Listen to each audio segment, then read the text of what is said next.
Bismillahirrahmanirrahim. Assalamualaikum warahmatullahi wabarakatuh. Alhamdulillahi ala ihsanih wa syukru lahu ala taufiqihi wa amtinanih. Wa asyhadu an la ilaha illallah wahdahu la syarika lahu ta'ziman li sya'nih. Wa asyhadu anna Muhammadan abduhu wa rasuluhu da'ila ridwanih. Allahumma salli alaihi wa ala alihi wa ashabihi wa ikhwanih. Hadirin dan hadirat yang dirahmati oleh Allah Subhanahu wa taala.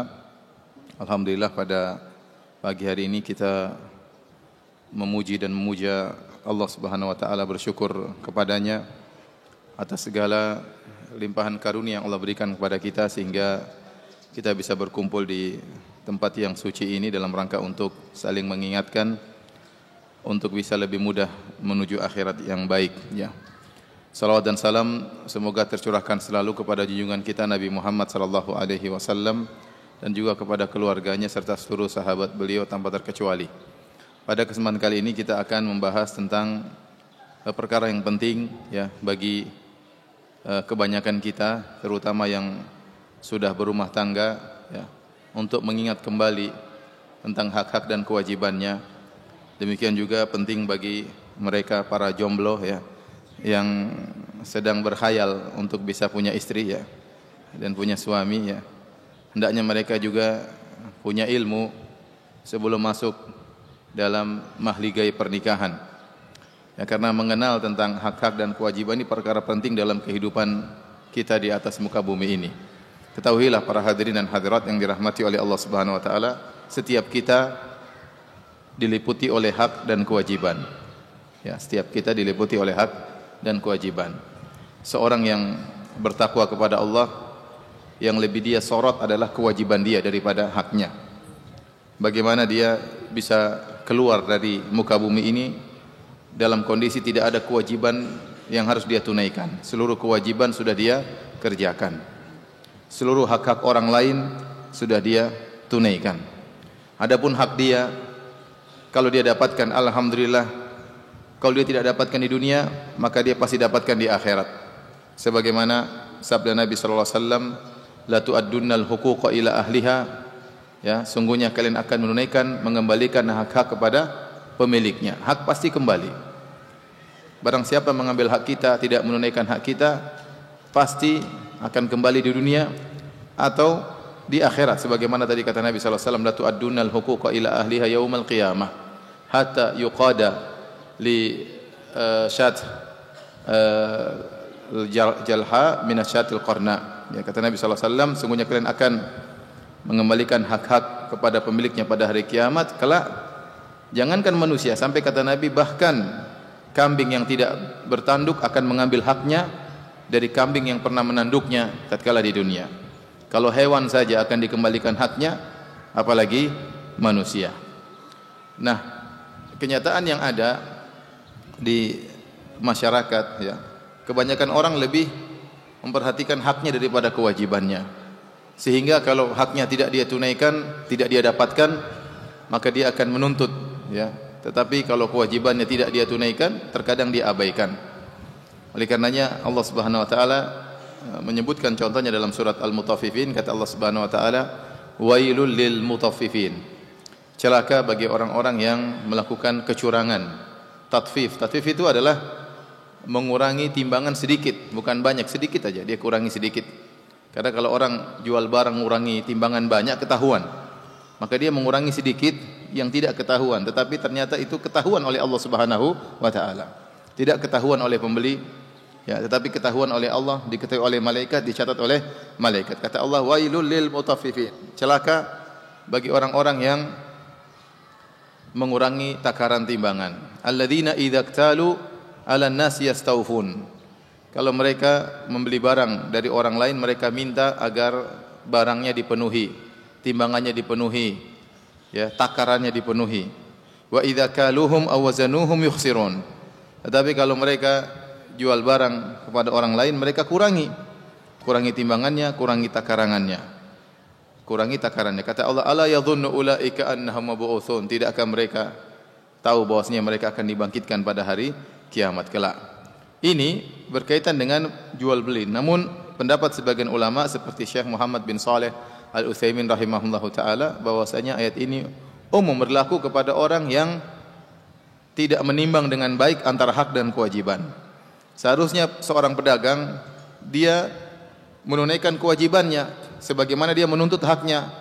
Kalau dia beli barang, dia tuntut agar barangnya dipenuhi, jangan dikurangi meskipun hanya 1 ons, meskipun 1 gram, kalau bisa jangan dikurangi, kalau bisa dikasih tambahan. Nah, kewajiban hak dia tuntut, demikian juga kewajibannya. Kalau dia menjual barang, kewajibannya harusnya dia juga memenuhi barang jualan tersebut, jangan dia kurangi sedikit pun. Barang siapa yang hanya menuntut haknya, tidak menunaikan kewajibannya, maka dia termasuk dalam ayat ini, wailul lil mutaffifin. Seakan-akan ayat ini hanya sebagai contoh ketidakseimbangan dalam hak dan kewajiban. Namun ayat ini umum berlaku dalam segala kondisi. Sampai Syekh Utsaimin menyebutkan termasuk suami istri. Contoh kondisi yang lain misalnya antara rakyat dengan pemerintah. Ya, sebagian pemerintah hanya menuntut haknya, rakyat harus bayar ini, harus bayar harus bayar ini. Ya, sementara mungkin ada hak rakyat tidak ditunaikan. Harusnya ada pembangunan ini dia tidak bangun, harusnya ada perbaikan ini tidak dia perbaiki. Ini masuk dalam ayat ini.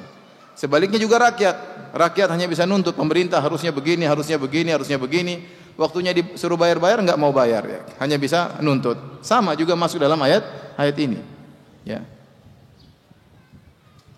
Sampai juga dalam masalah ya rumah tangga. Sebagian pasutri, pasangan suami istri, sebagian mereka hanya bisa menuntut hak saya mana, tapi kewajiban tidak dia tunaikan. Ya, makanya biasanya timbul ya cekcok dalam keluarga, keributan dalam rumah tangga itu diakibatkan karena dua-duanya atau salah satunya tidak menunaikan kewajiban, hanya menuntut hak ya.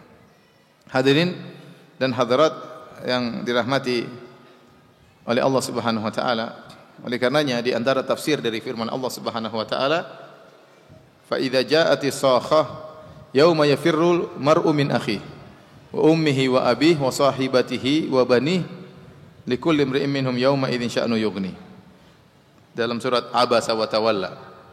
Di akhir ayat kata Allah Subhanahu wa taala di akhir surat, fa idza ja'atis sakhah, tatkala ditiupkan sangkakala, yaitu tiba hari kiamat, tatkala manusia dibangkitkan dari kuburan mereka. Kata Allah, yauma yafirrul mar'u min akhi, seorang akan lari dari saudaranya, wa ummihi wa abi, dia akan lari dari ibunya, dari bapaknya, wa sahibatihi wa bani, dia akan lari dari istrinya dan anak-anaknya.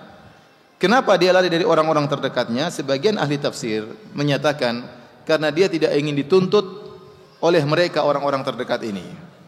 Karena waktu di dunia dia punya kewajiban-kewajiban yang harus dia tunaikan kepada saudaranya, kepada ibunya, kepada bapaknya, kepada anaknya, kepada istrinya.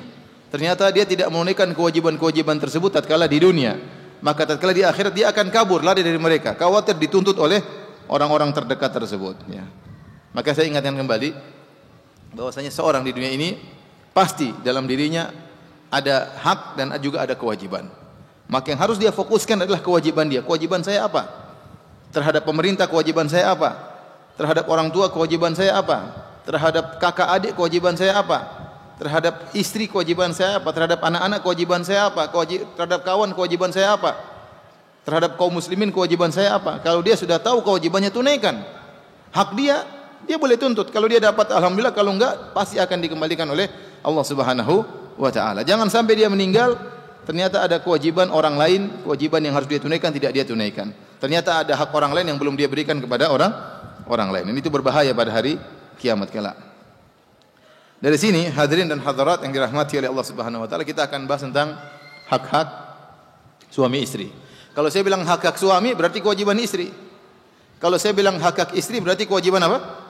Suami. Judulnya hak-hak ya, tapi pada hakikatnya adalah hak dan kewajiban. Karena seluruh hak istri adalah kewajiban suami dan seluruh hak suami adalah kewajiban apa? Istri ya. Baik. Demi menenangkan hati ibu-ibu ya, kita mulai dengan hak istri terlebih dahulu ya. Bapak-bapak sabar ya. Nanti terakhir baru kita bombardir. Jadi sekarang kita bahas dulu hak-hak istri ya. Karena betapa sering hak-hak istri terlalaikan ya. Kalau hak-hak suami sering disampaikan dalam pengajian-pengajian ya. Apalagi ustadznya laki-laki, jadi yang disampaikan selalu hak-hak apa? Suami. Kalau ustadzahnya perempuan yang disampaikan hak-hak istri, ya. Oleh karenanya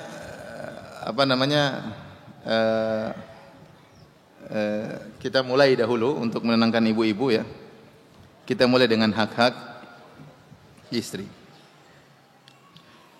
Hadirin dan hadirat yang dirahmati Allah Subhanahu wa taala, maka tatkala kita berbicara tentang hak-hak istri, berarti judulnya sama dengan kewajiban-kewajiban suami, ya. Judulnya sama dengan kewajiban-kewajiban suami. Maka fokus pembahasan kita kepada para suami. Harap para suami mendengar dengan baik ya.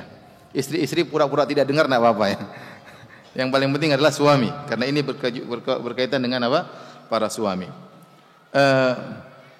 Yang perlu diingat ya, sebelum para suami menunaikan kewajibannya, dia harus ingat ya, bahwasanya dia adalah kepala rumah tangga yang telah diberi amanah besar oleh Allah Subhanahu wa taala. Nabi sallallahu alaihi wasallam bersabda, "Kullukum ra'in wa kullukum mas'ulun an ra'iyatihi." Setiap kalian adalah pemimpin dan setiap kalian akan dimintai pertanggungjawaban atas kepemimpinannya. Ya. Kemudian kata Nabi sallallahu alaihi wasallam, "Ar-rajulu ra'in fi ahlihi wa huwa mas'ulun an ra'iyatihi." Seorang laki adalah pemimpin di rumahnya dan dia akan diminta pertanggungjawaban terhadap keluarganya ya. Termasuk akan diminta pertanggungjawaban tentang istrinya. Dia sudah tunaikan hak istrinya atau tidak?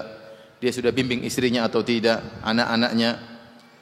Dan hendaknya dia ingat bahwasanya menunaikan hak istri adalah termasuk dari bertakwa kepada Allah Subhanahu wa taala.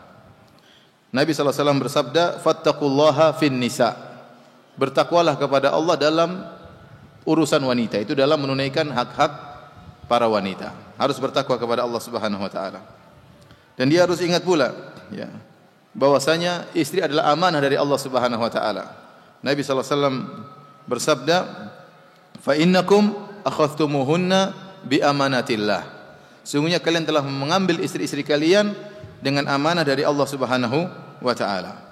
Rasulullah SAW bersabda, "Wastausu bin nisa'i khaira." Hendaknya kalian ya berbuat baik kepada para wanita. Sampai di antara tafsiran hadis ini, "Wastausu bin nisa'i khairan" artinya saling mewasiatkanlah di antara kalian wahai para suami. Yani yusi ba'dukum ba'dhan. Ini di antara tafsiran istausu bin nisa'i khaira. Hendaknya kalian saling mewasiatkan, saling mengingatkan. Kalau suami ketemu dengan suami yang lain, ingatkan, gimana hak istrimu sudah kau tunaikan atau tidak? Gimana kewajibanmu sebagai suami sudah kau tunaikan atau tidak? Seakan-akan ada isyarat bahwasanya ini adalah hak yang sering terlupakan. Makanya Nabi mengatakan istausu bin nisa'i khaira. Ada 3 tafsiran dalam hadis ini, namun di antaranya yaitu yusi ba'dukum ba'dhan atau kalian saling mewasiatkan di antara kalian tentang berbuat baik kepada wanita. Jadi tidak ada salahnya kalau kita ketemu dengan saudara kita, dengan sahabat kita, kita ingatkan gimana kondisi keluarga, jangan kau lupakan hak-hak istrimu. Kalau kita lihat ada kawan kita yang kelihatannya agak kurang terhadap perhatian terhadap istrinya, kita tegur. Karena itu di antara pengamalan hadis ini, saling mewasiatkan di antara para suami untuk menunaikan hak-hak istri. Baik, di antara hak-hak istri ada yang disebut dengan al-hukukul maliyah dan al-hukuk ghairul maliyah. Yang pertama hak-hak yang berkaitan dengan materi, dan yang kedua hak-hak yang tidak berkaitan dengan materi tetapi masalah muamalah, masalah pergaulan ya, terhadap sikap. Kita mulai dengan hak-hak istri al-maliyah yang berkaitan dengan materi. Di antara hak istri yang harus kita tunaikan, yang pertama adalah mahar. Ya. Ada yang masih punya utang, mahar belum lunas. Jadi seorang kalau menikah dia akan sebutkan mahar. Mahar itu pendapat yang benar, dia bukan syarat nikah, bukan juga rukun nikah, tapi dia kewajiban dalam pernikahan. Ya. Seandainya ada seorang menikah tanpa sebut mahar, enggak ada masalah, nikahnya sah. Kalau dia sebutkan mahar tertentu, maka wajib bagi dia untuk bayar mahar sesuai dengan yang dia sebutkan. Tapi kalau dia tidak sebut maharnya, maka disebut dengan mahar al-mithal. mahar mithal, yaitu dia kasih wanita ini, kira-kira wanita ini di kampung ini biasanya maharnya berapa? Misalnya di Jogja, kalau wanita biasanya maharnya berapa? Berapa biasanya? Seperangkat alat sholat, murah sekali. Masa? Coba orang Jogja, biasanya mahar wanita berapa maharnya? Hah? 10 gram emas, ini sudah naikkan ini. 10 gram emas, 10 gram emas. Seandainya ada seorang lelaki menikah dengan wanita, kemudian tidak sebut mahar, sudah ada wali, ada saksi, nikah selesai, mahar lupa disebutkan, sah. Tetapi dia harus bayar mahar al-mithal, yaitu dia bayar 10 gram emas sebagaimana kewajaran tradisi wanita di kampung tersebut. Itu namanya mahar al-mithal. Tapi kalau dia sebutkan saya menikah dengan mahar 1 miliar, ya enggak apa-apa, harus bayar 1 miliar. Ya. Karena dia sudah sebutkan 1 miliar, maka dia harus bayar dengan sesuai yang dia sebutkan tersebut, dan itu adalah hak sang wanita, harus dia tunaikan. Ini juga isyarat bahwasanya pernikahan harusnya dimudahkan, jangan dipersulit ya. Jangan dipersulit. Bahkan kalau tidak sebut mahar pun sah pernikahan ya. Sah pernikahan ya. Jangan kita bikin pernikahan sesuatu yang terlalu sakral sehingga terkadang seakan-akan susah banget ya. Susah banget. Sementara kita tahu bahwasanya sekarang perzinahan ya, kerusakan moral mudah sekali terjadi. Maka yang terbaik adalah pernikahan dimudahkan, jangan dipersulit. Ya. Kata Allah Subhanahu wa taala, wa atun nisaa shadaqatihinna nihlah. Berikanlah kepada para wanita ya mahar mereka, mahar mereka. Taib. Ini hak wanita yang pertama ya. Dan sebagian lelaki ya, dia kasih mahar sama istrinya, misalnya maharnya 200 juta ya. Kemudian waktu dia lagi pilot, dia pinjam duit itu mahar ya. Dia pinjam dari istrinya 100 juta. Ingat itu hutang, harus kembali ya. Jangan dia bilang, aduh ini kan uang kita bersama. Enggak ya. Enggak ada uang bersama. Uang istri, uang suami, uang apa? Suami. Dia enggak boleh ngambil kecuali istrinya kasihan sama dia, bersedekah karena suaminya miskin. Ya enggak apa-apa, tapi kalau istrinya bilang utang ya Mas, harus harus bayar. Jangan dia bilang, sayang kamu kok begitu sama saya. Waktu saya lagi sulit, kenapa kamu anggap ini hutang? Ya, berikanlah hadiah pada suamimu. Tidak boleh, ini hak istri. Ya, jangan dia pakai dalil lagi untuk ngambil uang istri.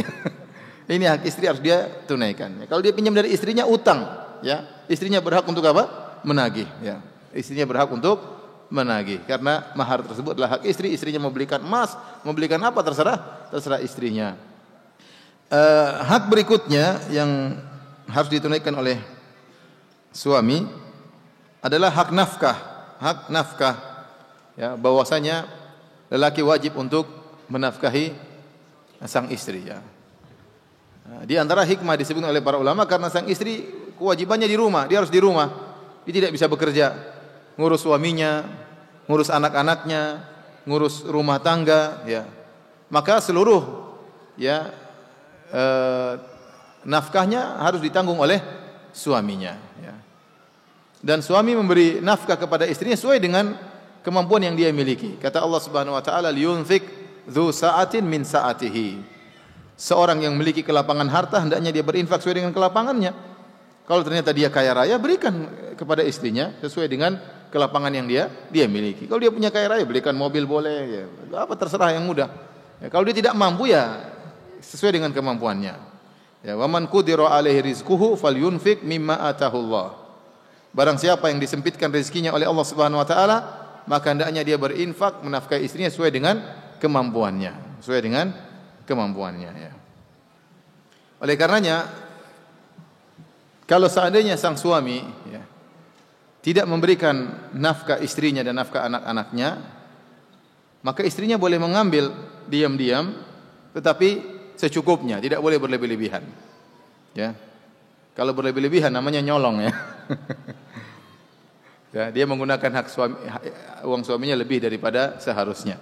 Dalilnya kata Aisyah radhiyallahu taala anha, dakhalat Hind bintu Utbah imratu Abi Sufyan ala Rasulillah sallallahu alaihi wasallam. Suatu hari ada seorang wanita yang bernama Hind, istrinya Abu Sufyan, Hind bintu Utbah radhiyallahu taala anha, istrinya Abi Sufyan. Dia datang menemui Nabi sallallahu alaihi wasallam. Kemudian dia berkata, "Ya Rasulullah, inna Aba Sufyan rajulun syahihun la yu'tini minan nafaqati ma yakfini wa yakfi baniya illa ma akhadtu min malihi bighairi ilmihi. Wahai Rasulullah, sungguhnya suamiku Abu Sufyan adalah seorang lelaki yang pelit. Dia tidak memberikan kepadaku nafkah yang cukup buatku dan cukup buat anak-anakku, kecuali aku ambil juga dari hartanya tanpa sepengetahuannya. Fahal alayya fi dzalika min junah? Apakah tidak mengapa saya mengambil uangnya diam-diam, ya, untuk memenuhi kekurangan? Dia sudah kasih saya tapi enggak cukup. Saya harus ngambil lagi, ya. Maka Rasulullah SAW menjawab, khudhi mimalihi bil ma'rufi ma yakfiki wa yakfi baniki. Ambillah dari harta suamimu yang ma'ruf, yang sesuai, yang wajar, yang cukup buat engkau dan cukup buat anak-anakmu. Hadis riwayat Bukhari dan Muslim. Ya. Ingat, ini juga hadis ini juga jangan disalahpahami oleh para wanita, ibu-ibu, asal ngambil uang suami. Kalau ternyata suami sudah memenuhi kebutuhan istrinya, makan sudah dipenuhi, ya, minum sudah dipenuhi, tempat tinggal sudah disewakan rumah atau dibelikan rumah, anak-anak sudah dikasih uang sekolah, sudah, maka tidak boleh dia ngambil uang suami, hukumnya haram. Kalau enggak cukup, ya itu boleh dia ngambil sedikit, secukupnya. Jangan dia ambil uang suami untuk beli emas, ya, kemudian untuk beli tanah di sana, ya, untuk ngirim orang tuanya, enggak boleh. Enggak boleh. Lebih daripada yang wajar tidak boleh, ya. Kewajaran tersebut bukan ukuran dia. Saya wajarnya kalau dibelikan rumah, dibelikan mobil 2, itu bukan wajar. Itu kita bicara anti perempuan Jogja, ya. Tidak wajar punya rumah besar-besar, ya. Sebagai, kecuali anti memang dari asalnya anak orang kaya, kebutuhan anti seperti itu, ya, itu tidak jadi masalah, ya. Suami yang berusaha menyesuaikan karena sudah menikah dengan misalnya putri orang kaya yang kehidupannya seperti itu, ya. Tapi kalau misalnya kehidupan yang wajar, kemudian suami sudah memenuhi kebutuhan sang istri, maka istri tidak boleh mengambil lebih dari yang dibutuhkan oleh dirinya dan juga, ya, anak-anaknya, ya. Ini dalil bahwasanya wajib bagi suami untuk menafkahi anak dan istrinya. Taib. Ini sering saya ditanyain oleh jamaah, ya. Ustaz, bagaimana kalau istri bekerja? Istri bekerja, ya. Apakah wajib bagi suami untuk menafkahi sang istri? Apakah wajib bagi sang suami untuk menafkahi sang istri sementara sang istri sudah bekerja, ataukah dia menafkahi dirinya sendiri? Di sini para ulama memberi tafsil perincian. Kalau seandainya sang istri, ya, sebelum menikah dia sudah persyaratkan bahwasanya saya mau bekerja dan suaminya mengizinkan tatkala akad nikah, maka tetap wajib bagi sang suami menafkahi istrinya. Misalnya waktu nikah dia mengatakan, suamiku saya punya salon, saya punya usaha salon dan saya buka dari jam 8 sampai jam 3 sore. Ya, kamu boleh enggak saya kerja di salon? Boleh. Kalau diizinkan, kemudian ternyata istrinya terus bekerja setelah menikah, tetap suaminya wajib menafkahi apa? Istrinya. Karena sang suami sudah menjatuhkan haknya dari awal. Di antara hak suami, istri harus di rumah, tidak keluar. Tapi tatkala menikah, sang suami menjatuhkan haknya, ngalah, istrinya boleh keluar rumah dari jam 8 sampai jam 3 untuk bekerja, maka tetap sang suami wajib menafkahi sang istri. Ini kondisi pertama. Kondisi kedua, kalau ternyata syarat untuk bekerja tersebut tidak disebutkan oleh sang wanita tatkala akad nikah, tetapi ide dia bekerja muncul belakangan. Setelah menikah, kemudian istrinya melihat suaminya, ya, ngos-ngosan kalau bekerja, duitnya enggak ada, mau beli ini beli anu enggak bisa, utang enggak lunas-lunas, dan akhirnya sang istri kasihan. Dan ini banyak terjadi di Jakarta, banyak terjadi, ya. Kasihan lihat suaminya, apalagi kebutuhan hidup yang sangat tinggi. Di Jogja murah sekali, Jogja murah, ya, luar biasa murahnya. Kemarin kita makan satu keluarga, makan berapa orang? 20 orang kali. Makan nasi goreng tambah lagi mie tambah lagi es jeruk, es teh, campur semua cuma 350.000. Kalau di Jakarta mungkin 2 juta lebih kali. Marah, Masya Allah di Jogja murah, ya, murah meriah. Jadi kalau ternyata sang istri melihat kondisi suaminya tidak mampu dan dia ingin inisiatif untuk bekerja, maka dia minta izin kepada suaminya, ya. Nah, saat itu suaminya mengizinkan, ya. Kalau seandainya mengatakan, wahai istriku, saya tidak mengizinkan kamu kecuali dikasih syarat. Kecuali nanti hasil gajinya bagi dua. Ini kata para ulama boleh. Boleh. Kenapa? Karena di antara hak suami, istri harus di rumah terus, enggak boleh keluar. Itu hak apa? Suami, ya. Tetapi ya seharusnya suami istri tidak perlu hitung-hitungan seperti perdagangan, tidak. Tapi saling pengertian lah, ya. Jadi itu tetap gaji tetap milik istri, tapi istri membantu kehidupan rumah tangga. Dan ini luar biasa. Dan ada wanita-wanita hebat seperti itu, ya. Dia bekerja demi untuk apa? Suaminya sudah berusaha, bukan malas-malasan. Suami sudah berusaha namun tidak mampu, ya. Jadi karena ada yang mengatakan kalau istri sudah bekerja tidak boleh nafkahi, itu tidak benar secara mutlak, ya. Tidak benar secara mutlak. Apalagi kalau suaminya mengizinkan kamu kerja, hasilmu buat kamu sendiri, ya lebih wajib lagi bagi suami untuk menafkahi istri. Meskipun istri kerja, gajinya tidak boleh diambil sama sekali. Tapi kalau seandainya suami tidak mau dan mempersyaratkan kamu boleh kerja tapi gaji kita bagi dua, maka ini boleh-boleh saja kalau sang istri apa? Sepakat. Yang penting ada kesepakatan di antara mereka. Baik, di antara ya hak istri, ya, nafkah tersebutlah sandang, pangan dan apa? Papan. Sandang, pangan, papan. Yang kedua masalah makanan. Kalau makanan ya jelas, ya. Istri makan dari apa yang dimakan oleh suami. Makan yang wajar, ya. Kalau istri sudah gemuk berarti sudah sudah terpenuhi haknya, bahkan berlebihan. Buktinya beratnya berlebihan, ya. Tapi kalau istri kurus, ya, nah ini suaminya gembrot, ya ini ada masalah ini. Jangan-jangan suami makan hak istrinya. Jadi maksud saya, yang penting istri tidak kelaparan, berarti seorang suami sudah memenuhi hak istrinya. Makan yang wajar, ya, yang juga tidak makan terlalu sangat sederhana. Dia makan biasa, sekali-sekali makan enak. Sebagaimana kewajaran seorang laki berbuat baik kepada seorang wanita yang berlaku di adat istiadat negara kita. Yang namanya suami yang baik, memberi makanan yang wajar kepada istrinya. Terkadang-kadang diajak makan di luar, itu biasa, ya, tidak berlebihan. Tapi kalau tiap hari minta makan di luar, itu enggak benar, ya. Itu enggak benar. Itu namanya wanita boros, ya. Wanita boros. Ya, kemudian kalau setiap hari makan di luar ternyata gembrot, namanya wanita boros plus rakus. Baik. Ini makanan. Pakaian juga kita harus sediakan. Pakaian, ya. Pakaian, ya. Namanya beli pakaian yang wajar. Kita belikan buat istri juga. Misalnya kalau kita punya ada harta, belikan dia pakaian tidur, baju tidurnya khusus misalnya. Baju pestanya ada khusus untuk dia keluar, misalnya ada acara-acara pesta di antara wanita. Itu hal yang wajar, ya. Hal yang wajar. Belikan sendal, belikan sepatu, belikan dompet misalnya atau tas. Kalau kita mampu belikan. Jadi itu adalah perkara yang wajar, ya. Itu adalah yang diperlukan oleh seorang wanita dalam kehidupan sehari-hari di tanah air kita. Bahkan di dunia juga seperti itu, ya. Ya, tapi kalau setiap bulan harus baju baru, ya itu enggak harus, ya. Yang penting wanita punya baju yang layak, yang dia pakai, ya, bukan baju yang sangat usang, ya, sehingga menarik perhatian banyak orang, sehingga orang menuduh ini wanita miskin padahal suaminya mampu, ya. Jangan sampai tidak wajar. Yang penting kalau kita belikan baju kepada istri kita dengan perkara yang wajar, maka sudah cukup bagi kita menunaikan kewajiban kita sebagai suami. Kita belikan baju juga buat lebaran misalnya, buat acara pesta kalau dia mau pesta, ya. 1, 2 baju, 3 baju. Kita belikan baju tidur, maka sudah cukup. Kemudian yang berikutnya masalah papan. Masalah tempat tinggal, ya. Yang wajib bagi suami, ya, adalah menyediakan tempat tinggal bagi sang istri.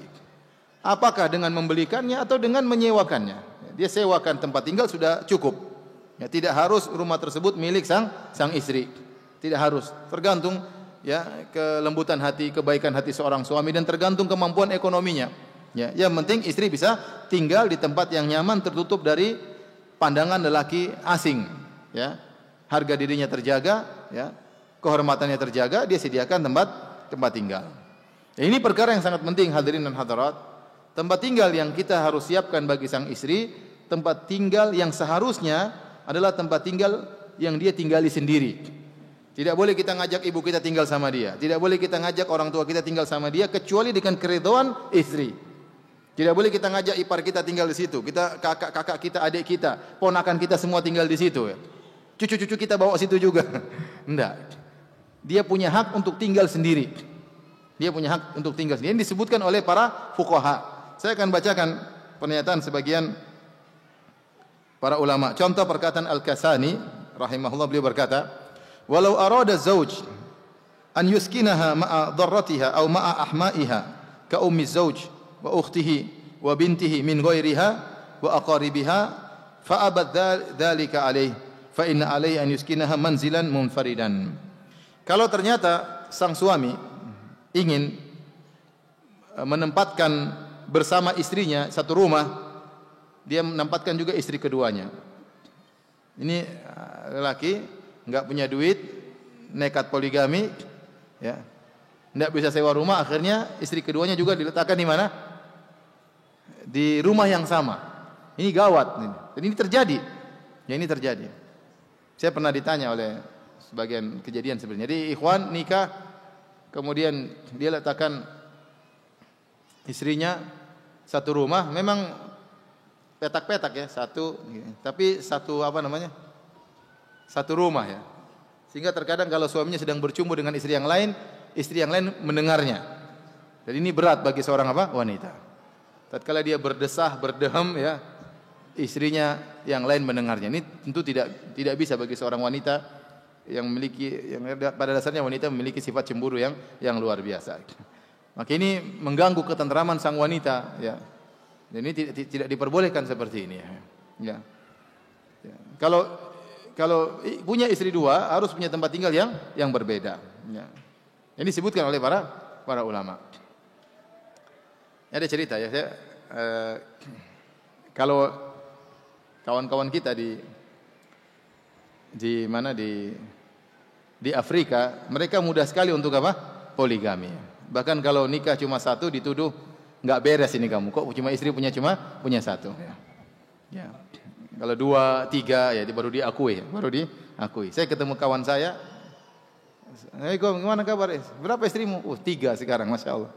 Padahal dia S1 aja, tapi istrinya sudah S3 ya. Masalah istri dia sudah S3.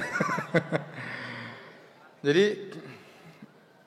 saya ketemu kawan ya, dan mereka terkadang subhanallah, satu rumah istri dua-duanya taruh situ ya.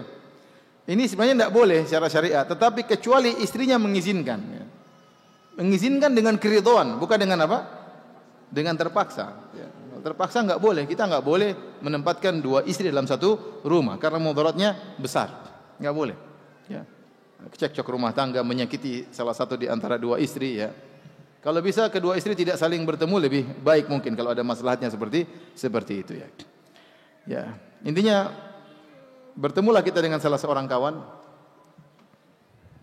Afrika ya. Tinggal di Mekah. Maka ada seorang syekh tanya, seorang Saudi. Anta Masya Allah, istri berapa? 2 ya syekh. Dengan bangganya dia bilang berapa? 2. Di mana semuanya? Di Mekah semuanya. Kau taruh di mana istrimu? Apa urusanmu? Saya mau taruh di bawah rorong, di bawah tempat tidur, apa urusanmu? Langsung emosi dia. Karena dia dari mana mau sewa rumah lain? Enggak ada duit ya. Jadi intinya dia meletakkan istrinya dalam satu rumah. Dan itu rawan terjadi cekcok dan pertikaian ya. Jadi hak seorang istri untuk memiliki rumah sendiri.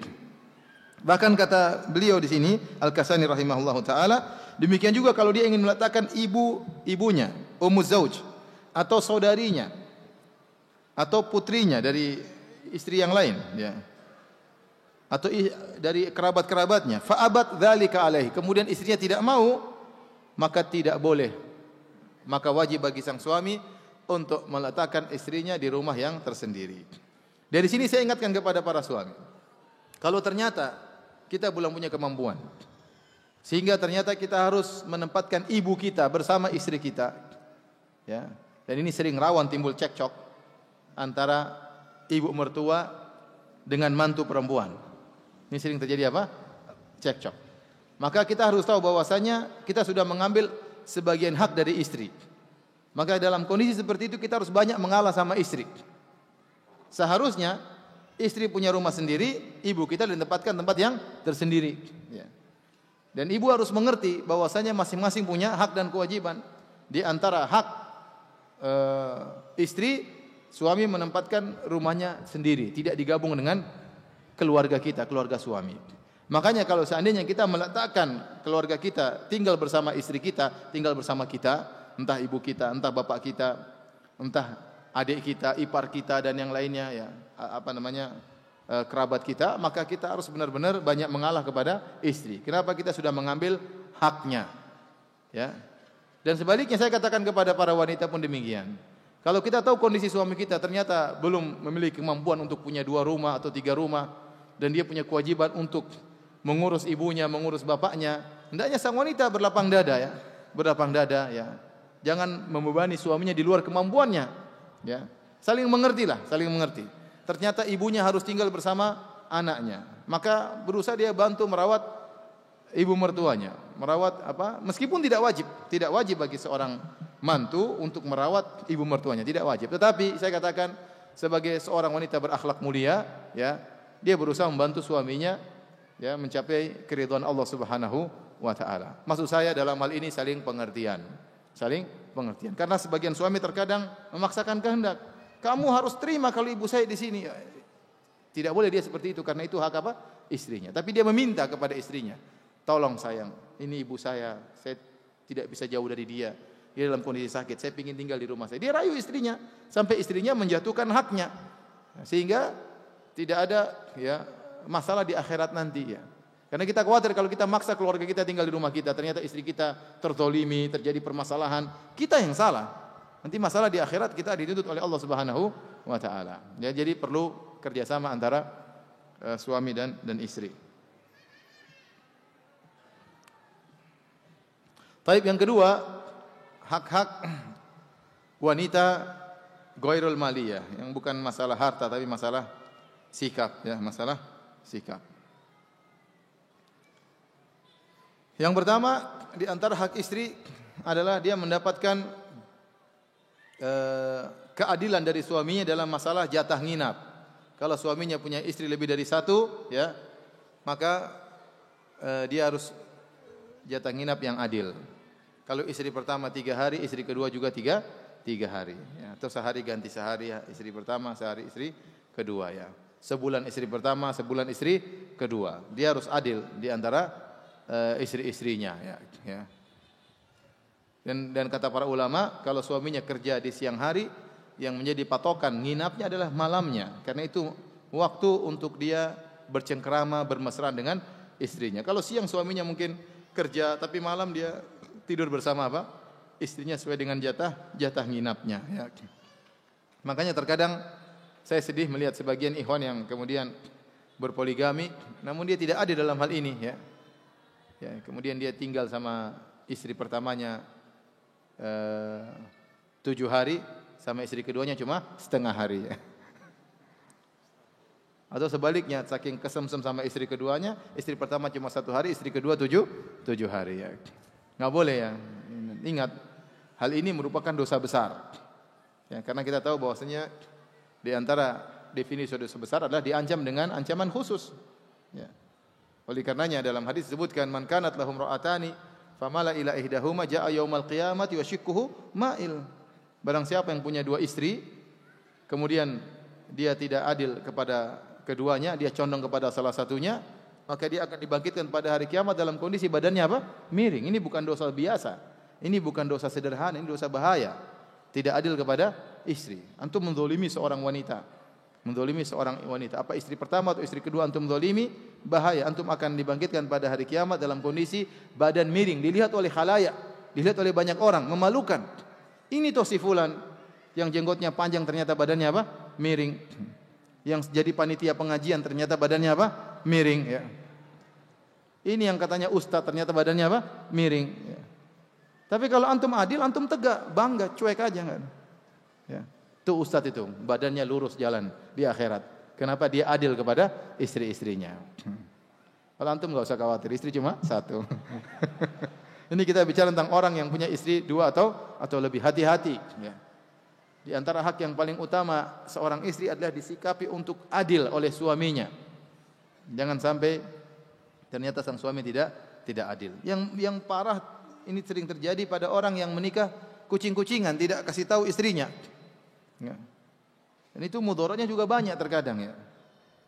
Akhirnya, dan ini kejadian, akhirnya nikah, terus kemudian dia meninggal, istri keduanya tidak diakui oleh istri pertamanya, harta semuanya diambil oleh istri pertamanya. Bagaimana pertanggungjawabannya di akhirat kelak? Dia tidak menyediakan posisi, kondisi supaya istri kedua juga aman di akhirat. Dia punya anak dari istri keduanya. Akhirnya tidak diketahui oleh orang. Akhirnya begitu dia meninggal, semua hartanya diambil oleh istri pertama. Apa ini tidak zalim? Yang zalim suaminya ini yang zalim.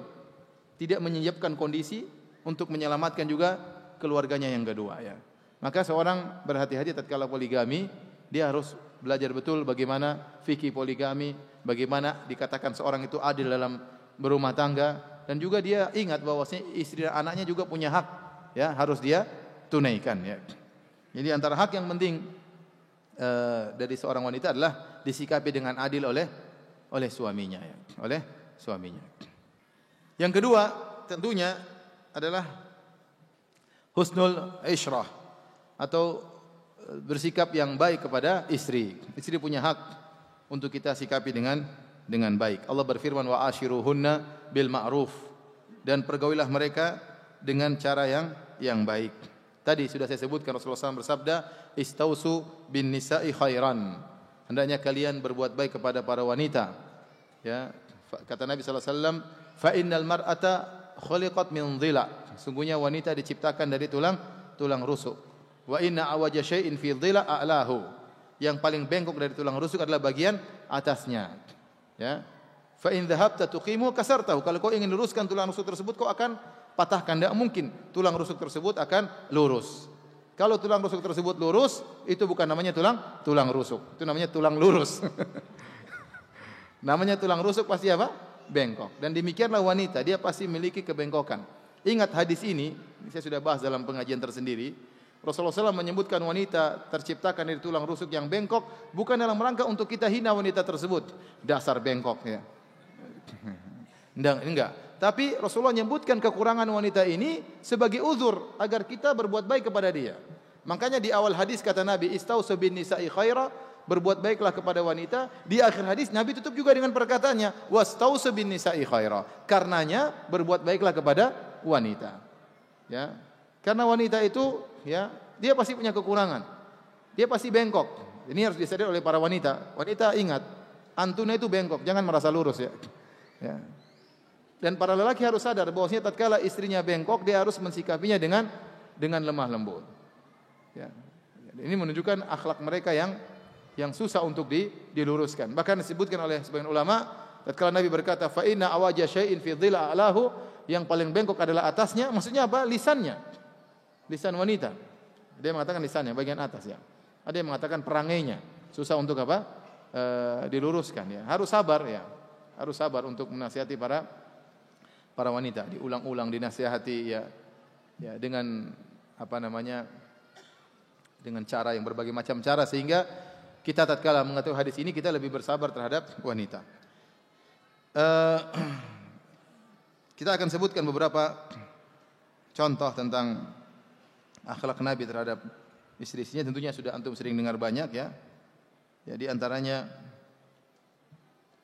dalam hadis yang banyak, saya ingin sampaikan satu hadis, ya. Dari Aisyah Ummul Mukminin radhiyallahu anha, anna Rasulullah sallallahu kana yusalli jalisan. Rasulullah sallallahu pernah salat malam dalam kondisi duduk. Fa yaqra'u wa huwa jalis. Dia baca Al-Qur'an dalam kondisi duduk. Fa idza baqiya min qira'atihi nahwun min 30 aw 40 ayah. Kalau ternyata tinggal 30 ayat atau 40 ayat, koma, maka Rasulullah SAW berdiri. Subhanallah, ya. Rasulullah SAW baca panjang sekali. Kalau tinggal 30-40 ayat, Rasulullah SAW berdiri. Dan kita boleh sholat sunnah dalam kondisi apa? Duduk. Rasulullah SAW membaca mungkin ratusan ayat. Kalau tinggal sedikit Rasulullah SAW ingin ruku', Rasulullah SAW berdiri. Tinggal 30 ayat, 40 ayat. Faqara'ahu wa huwa qa'imun thumma yarka'. Rasulullah SAW berdiri, kemudian Rasulullah SAW baca, kemudian Rasulullah SAW ruku', thumma sajada, kemudian Rasulullah SAW sujud. Yaf'alu fi raq'ati tsaniyah mithla dzalik. Rasulullah SAW melakukan demikian juga pada rakaat yang kedua.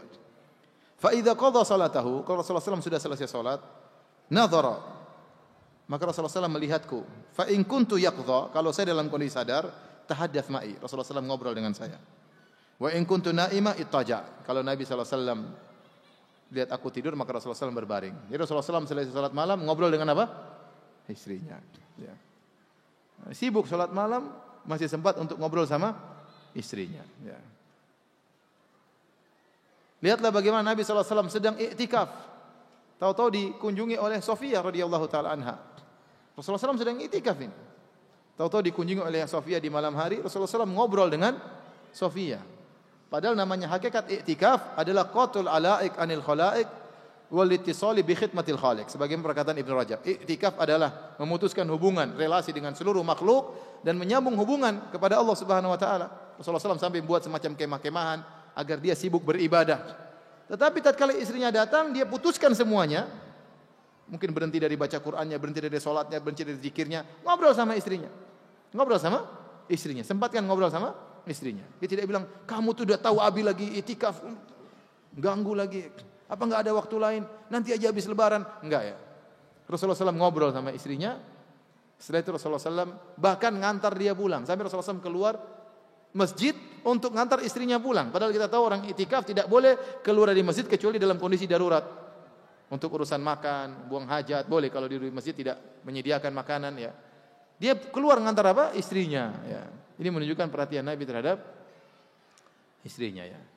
Maka kita sebagai lelaki selalu ingat hadis Nabi sallallahu alaihi wasallam, khairukum li ahlihi wa ana khairukum li ahli. Sebaik-baik kalian di sisi Allah tentunya adalah yang terbaik bagi istrinya dan aku adalah suami yang terbaik ya. Saya sering sampaikan tentang hadis ini. Kalau Anda ya merasa berpahala tatkala bertutur kata yang lembut kepada kawan, kepada teman kerja, kepada kolega-kolega ya, maka kepada istri lebih utama untuk bertutur lemah lembut, lebih utama. Kalau Anda menjaga kata-kata jangan sampai menyakiti perasaan kawan, maka istri lebih utama karena Nabi menjadikan barometer lelaki terbaik adalah yang terbaik bagi suaminya. Saya ulangi, Nabi menjadikan barometer lelaki yang terbaik adalah yang terbaik bagi apa? Istrinya. Kalau Anda ada kawan yang salah, Anda mudah untuk maafkan, maka kepada istri lebih utama untuk Anda maafkan. Istri punya salah lebih utama untuk Anda maafkan istri. Kenapa? Karena itu perintah Nabi SAW. Yang terbaik di sisi Allah adalah terbaik bagi istrinya. Ternyata Allah Subhanahu Wa Taala membuka pintu keterbaikan. Anda meraih keterbaikan, meraih surga yang tinggi. Dengan apa? Dengan bermuamalah terbaik bagi istri. Bagaimana tidak kata Nabi SAW? Ya, aqrabukum minni majlisan yaumal qiyamah ahasinukum akhlaqa. Yang paling dekat majelisku dengan majelisku pada hari kiamat adalah yang paling terbaik akhlaknya. Yang paling terbaik akhlaknya. Anda kalau ingin surganya tinggi, dekat dengan Nabi SAW pada hari kiamat, maka perbaiki akhlak Anda. Dan akhlak yang terutama yang terbaik adalah akhlak terhadap apa? Istri. Lebih khusus bagi suami, akhlak terbaik adalah terhadap istri. Maka ingat akan hal ini para hadirin dan hadirat, sehingga waktu-waktu Anda yang berlalu, ya, puluhan tahun Anda hidup sama istri, belasan tahun hidup sama istri, berpahala ternyata Anda menjadi orang terbaik di sisi Allah. Dengan apa? Dengan bermuamalah yang terbaik bagi istri. Memang harus perlu kesabaran. Perlu kesabaran menghadapi makhluk yang bengkok tadi. Harus sabar karena istri kita memang apa? Bengkok ya. Kita harus sabar menghadapi kebengkokannya. Harus memberi uzur kepadanya, ya. Berharap dia lurus tidak bakalan lurus. Ya, tidak bakalan lurus karena dia memang wanita yang terciptakan dari tulang yang bengkok. Taib, kita selesai dari hak-hak istri ya. Sekarang saatnya kita bombardir ya. Kita akan bahas pada perkara berikutnya adalah tentang hak-hak suami. Dalam satu hadis ya, Rasulullah SAW bersabda dari Muawiyah bin Haidah radhiyallahu anhu, beliau berkata, "Ya Rasulullah, ma haqqu zaujati ahadina alaihi?" Ma haqqu zaujati ahadina alaihi? Ya Rasulullah, apa hak istri salah seorang dari kami terhadapnya? Jadi orang ini bertanya, sahabat ini bertanya, apa hak istri? Ini menunjukkan perhatian para sahabat untuk menunaikan kewajiban. Ya, sehingga dia bertanya khusus kepada Nabi, apa hak istriku yang harus saya tunaikan? Karena saya katakan tadi, seorang berusaha untuk meninggalkan dunia dalam kondisi tidak memiliki kewajiban terhadap orang lain. Kemudian di antaranya kata Nabi sallallahu alaihi wasallam, "Wala tadribil wajha wala tuqabbih." Jangan kau mukul wajahnya dan jangan kau tuqabbih itu menyatakan dia buruk. Seperti mengatakan qabbahallahu wajhaki, semoga Allah memburukkan wajahmu. Ya, kalau seorang suami lagi marah jangan dia mencela jasad istrinya, dasar pesek misalnya, dasar gembrot misalnya, dasar pendek, enggak boleh. Itu namanya wa yuqabbih, dilarang oleh Nabi sallallahu alaihi wasallam, ya. Wala tadribil wajha, dan tidak boleh mukul wajah. Karena wajah adalah tempat pusat daripada kecantikan, daripada keindahan, ya. Seorang tatkala melihat orang lain dilihat wajahnya, bukan dilihat ya betisnya, bukan dilihat jempolnya, enggak. Yang dilihat apanya? Wajahnya. Berbicara melihat wajah, melihat raut wajahnya. Wajah ini pusat perhatian, maka tidak boleh seorang mukul di wajah. Tidak boleh mukul istri, tidak boleh mukul anak, enggak boleh di wajah. Jangankan istri dan anak, bahkan hewan tidak boleh. Waktu Rasulullah SAW melihat seekor hewan diberi wasam, diberi tanda, orang dahulu kalau kasih tanda hewan mungkin dilukai di wajahnya, ini milik dia atau dikasih nomor di wajahnya, maka Rasulullah SAW mengatakan, la'anallahu man fa'ala hadza. Semoga Allah melaknat orang yang melakukan demikian. Kenapa? Dia telah menggores, melukai wajah hewan. Nah, kalau hewan tidak boleh dilukai wajahnya, apalagi wanita, apalagi istri, ya. Yang Anda melihat tertarik dengan istri Anda dengan melihat wajahnya. Kemudian Anda emosi, Anda gampar wajahnya. Ya, kemudian giginya sampai tanggal 2. Kasihan ya. Kemudian bengkak, tadinya kurus jadi bengkak ya. Berubah wajahnya ya. Kemudian apalagi ada bekas tamparan ya. Ini tidak boleh. Dalam syariat tidak boleh. Ini sangat menyakiti hati seorang wanita ya. Setiap dia lihat di cermin, dia lihat bekas apa? Tanda tangan di wajahnya oleh suaminya ya. Dan dia susah melupakannya. Maka kalau ingin mukul istri, boleh mukul istri ya. Tetapi darban ghairu mubarrih, pukulan yang tidak yang tidak memberi bekas ya. Kemudian tidak boleh mukul wajah, tidak boleh memukul wajah ya. Ini hak istri, tidak boleh dipukul di wajahnya. Wala yuqabbih, tidak boleh dia tadi mencaci jasadnya ya. Tadi saya beri dasar pesek, dasar pendek, dasar ini enggak boleh. Ya, semoga Allah memburukkan rupamu misalnya, tidak boleh. Kemudian kata Nabi sallallahu alaihi wasallam, wala tahjur illa fil bait. Tidak boleh engkau menghajarnya kecuali di rumah. Ini hukum asalnya seorang laki kalau ternyata istrinya melakukan pelanggaran dan dia ingin memberi pelajaran kepada istrinya, dia marah di rumah, maka dia jangan keluar rumah, tetap aja di rumah ya. Mungkin dia tidak tidur sama istrinya ya. Istrinya tidur, dia tidur di kamar yang lain, atau tidur sekamar tapi dia tidak mau melihat istrinya. Istrinya kepalanya di utara, dia letakkan pantatnya di utara juga sama istrinya ya. Sehingga intinya supaya istrinya sadar. Tapi jangan dia keluar rumah, jangan dia keluar rumah. Ini hukum asalnya. Tetapi kata para ulama, kalau kondisi sudah sangat parah, maka boleh seorang suami meninggalkan istrinya. Sebagaimana dilakukan oleh Nabi sallallahu alaihi wasallam. Tatkala Rasulullah SAW pernah menghajar istri-istrinya, Rasulullah SAW tinggal di satu kamar yang agak tinggi, ditinggalin semua istrinya karena kondisi sudah sangat parah. Tapi hukum asalnya jangan sedikit-sedikit kita marah kemudian ninggalin rumah. Sedikit-sedikit pergi ninggalin rumah sehari, 2 hari, 3 hari. Tidak boleh seperti itu. Sesekali kita lakukan boleh, tapi bukan hukum asal setiap marah keluar dari rumah. Kecuali kondisi sudah sangat parah, kita khawatir kalau kita di situ semakin emosi, apalagi di rumah istri nyerocos terus enggak pernah diam ya. Suruh diam, dia ngomong terus, ya kita boleh kabur daripada terjadi sesuatu yang tidak kita inginkan. Tapi hukum asalnya kita tetap di rumah. Baik.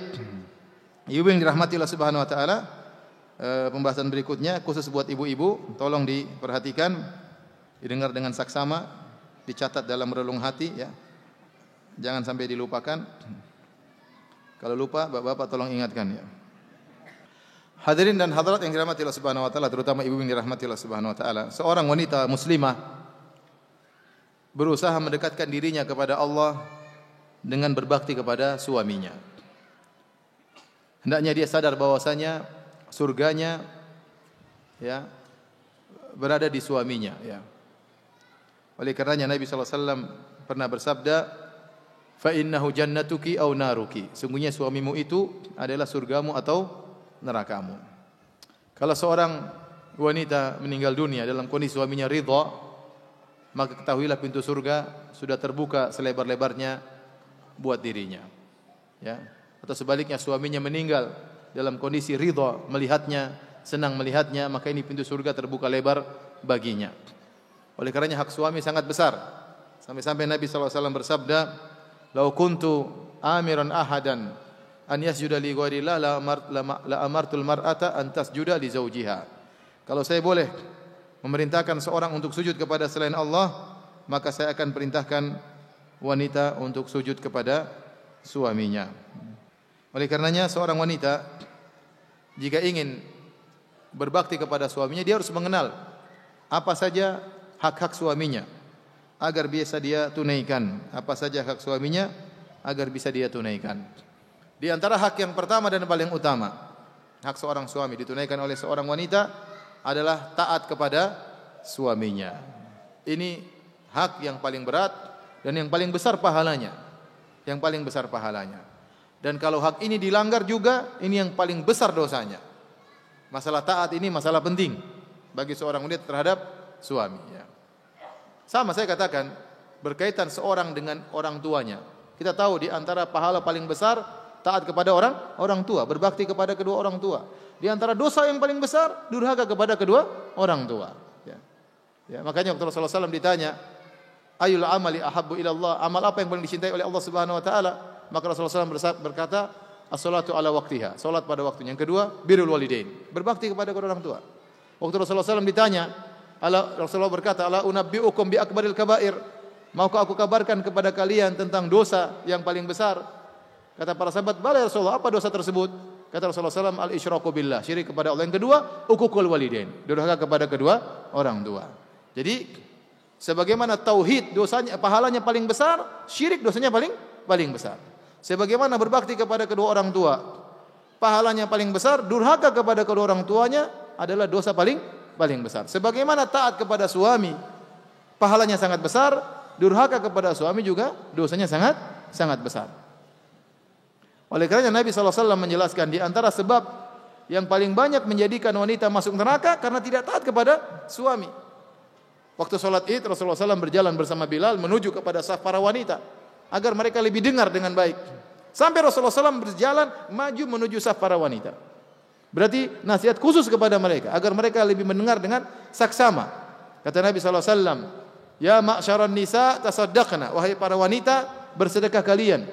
Fa inna kunna aktsaru hatabi jahannam, karena kalian banyak penghuni neraka jahannam. Ada seorang wanita berkata, lima ya Rasulullah, kenapa kami banyak masuk neraka jahannam? Kata Nabi SAW, li'anna kunna takfurnal ashir, karena kalian ya suka ingkar terhadap kebaikan suami.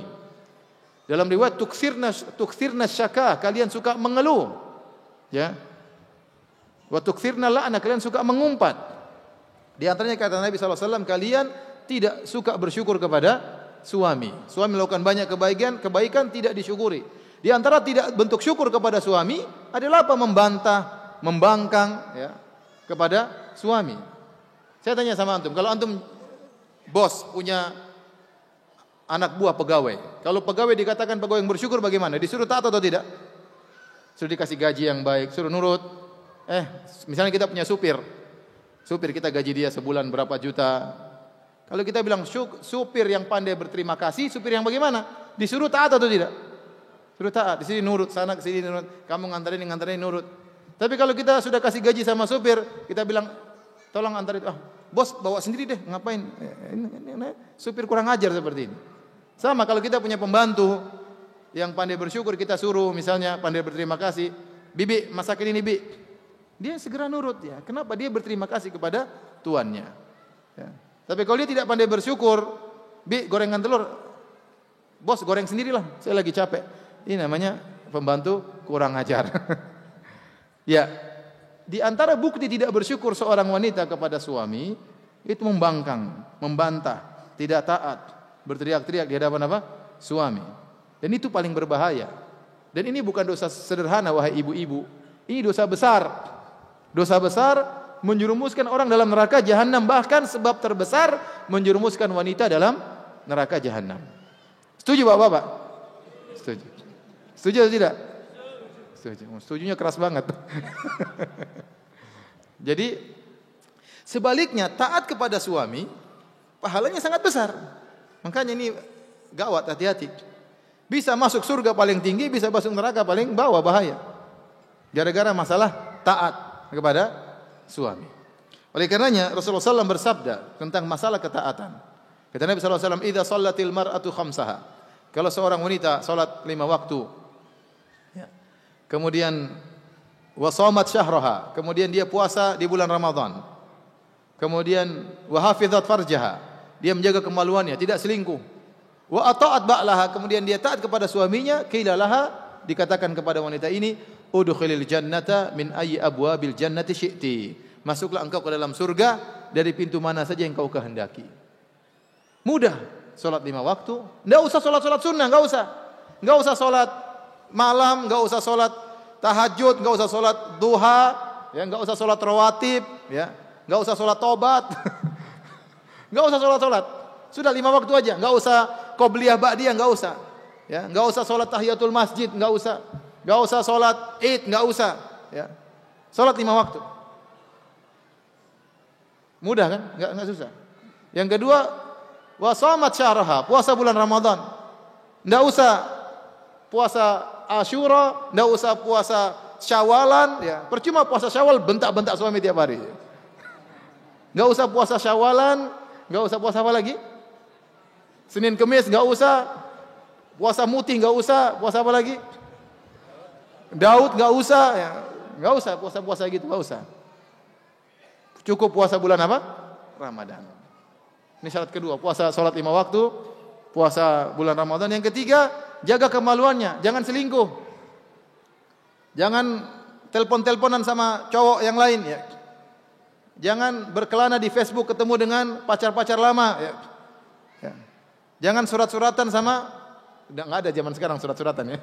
Zaman dulu maksudnya. Ya. Enggak usah WA-WAan sama orang-orang laki-laki lain. Jaga kemaluan, jaga diri. Ya.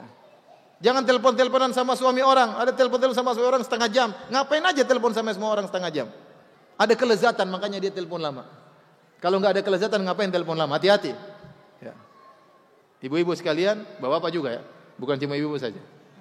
Telepon sama cewek, ini masalah pengajian, Mas. Masalah pengajian telepon setengah jam.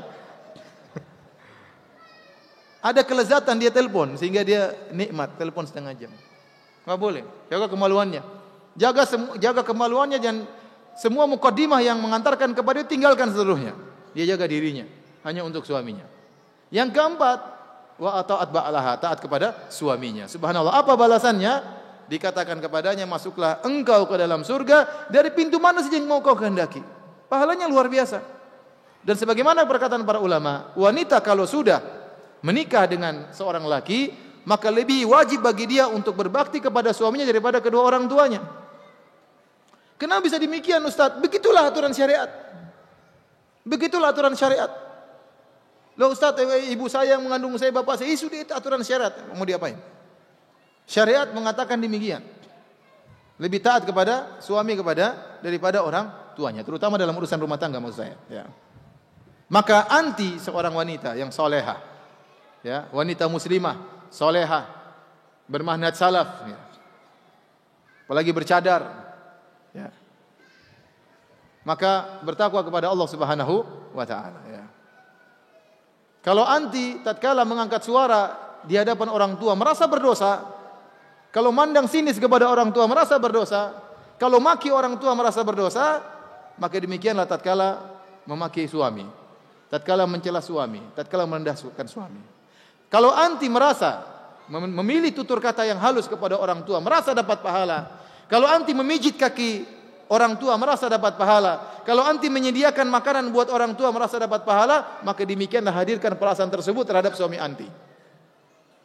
Sungguhnya anti kalau menyenangkan hati suami dapat pahala besar. Dapat pahala besar. Maka hati-hati masalah ini, masalah ketaatan kepada suami.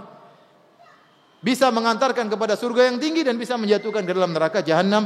Terlebih lagi Nabi SAW mengatakan kebanyakan wanita masuk neraka gara-gara ingkar terhadap kebaikan apa? Suami.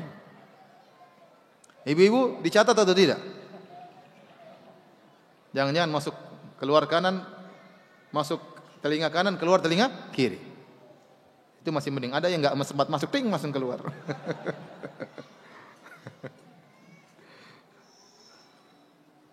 Taib.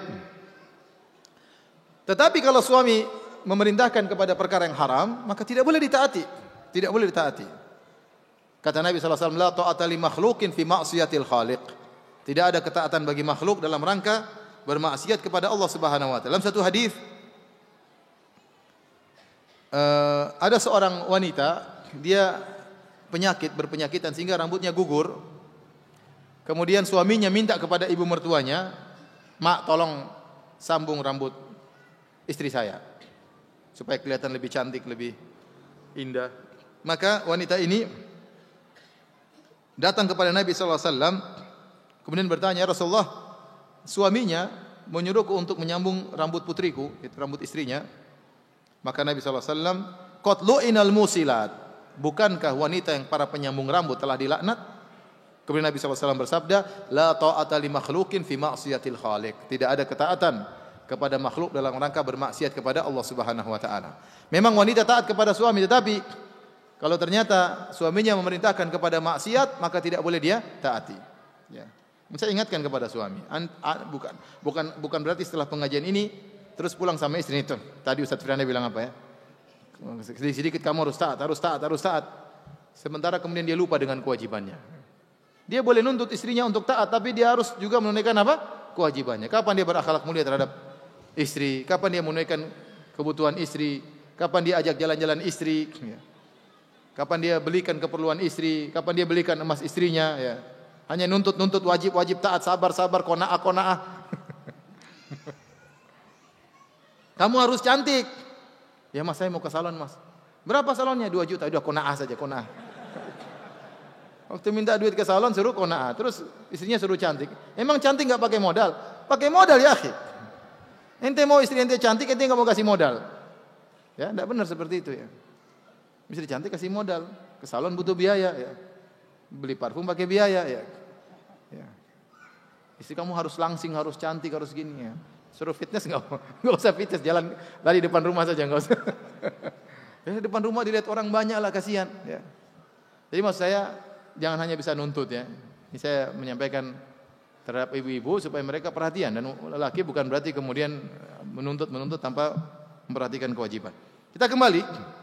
Jadi kata Nabi SAW, tidak ada ketaatan kepada makhluk dalam rangka bermaksiat kepada Allah Subhanahu wa taala. Oleh karenanya kalau suami menyuruh perkara-perkara yang haram, maka tidak boleh ditaati. Contoh, suami ngajak istri nonton ya, bioskop. Ada film apa? Film Gundala Putra Petir. Film di situ ada cewek, ada cowok buka-bukaan ya. Jangan ikut. Enggak, suamiku enggak. Saya sayang sekali sama kamu, tapi saya enggak mau. Enggak boleh ya. Suaminya ngajak misalnya istrinya nonton film porno, enggak boleh. Haram. Enggak boleh ditaati. Enggak boleh, apapun alasannya, tidak boleh ditaati. Ya. Suaminya ngajak ke diskotik, haram hukumnya. Suaminya sayang, kamu bagusnya pakai tato supaya indah ya. Enggak boleh. Enggak boleh. Di mana Mas? Di jidatmu. Enggak boleh. Enggak boleh. Pokoknya yang haram-haram tidak boleh ditaati. Kamu kurang cantik, bagusnya alismu ditipisin. Enggak boleh. Hukumnya haram. Bilang, "Mas, sudahlah, saya begini aja Mas ya." Enggak, saya enggak mau begitu, dilarang oleh. Sampaikan dalilnya, tidak boleh ya. Ya, jadi kapan disuruh untuk hal-hal yang haram, maka sang istri tidak boleh taat, dia harus lebih taat kepada Rabbnya daripada kepada suaminya. Contoh, suaminya ngajak istrinya untuk memutuskan silaturahmi, enggak boleh. Kamu enggak boleh ya, enggak boleh kunjungi bapakmu, enggak boleh kunjungi ibumu. Enggak boleh, itu bukan hak suami. Ini perintah namun apa? Haram. Tidak boleh. Kita wajib untuk menyambung silaturahmi. Maka tidak boleh suami melarang istrinya menziarahi orang tuanya. Tentunya dalam waktu yang wajar, bukan tiap minggu kemudian pergi ke rumah mertua, tidak ya. Tapi maksudnya istrinya ingin nyambung silaturahmi, maka tidak boleh dilarang. Kapan suaminya menyuruh kepada perkara yang haram, maka tidak boleh taati. Baik.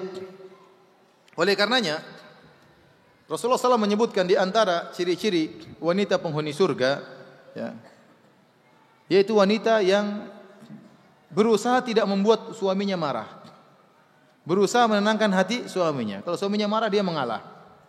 Kata Rasulullah SAW, nisa'ukum min ahlil jannah, wanita-wanita kalian dari penghuni surga.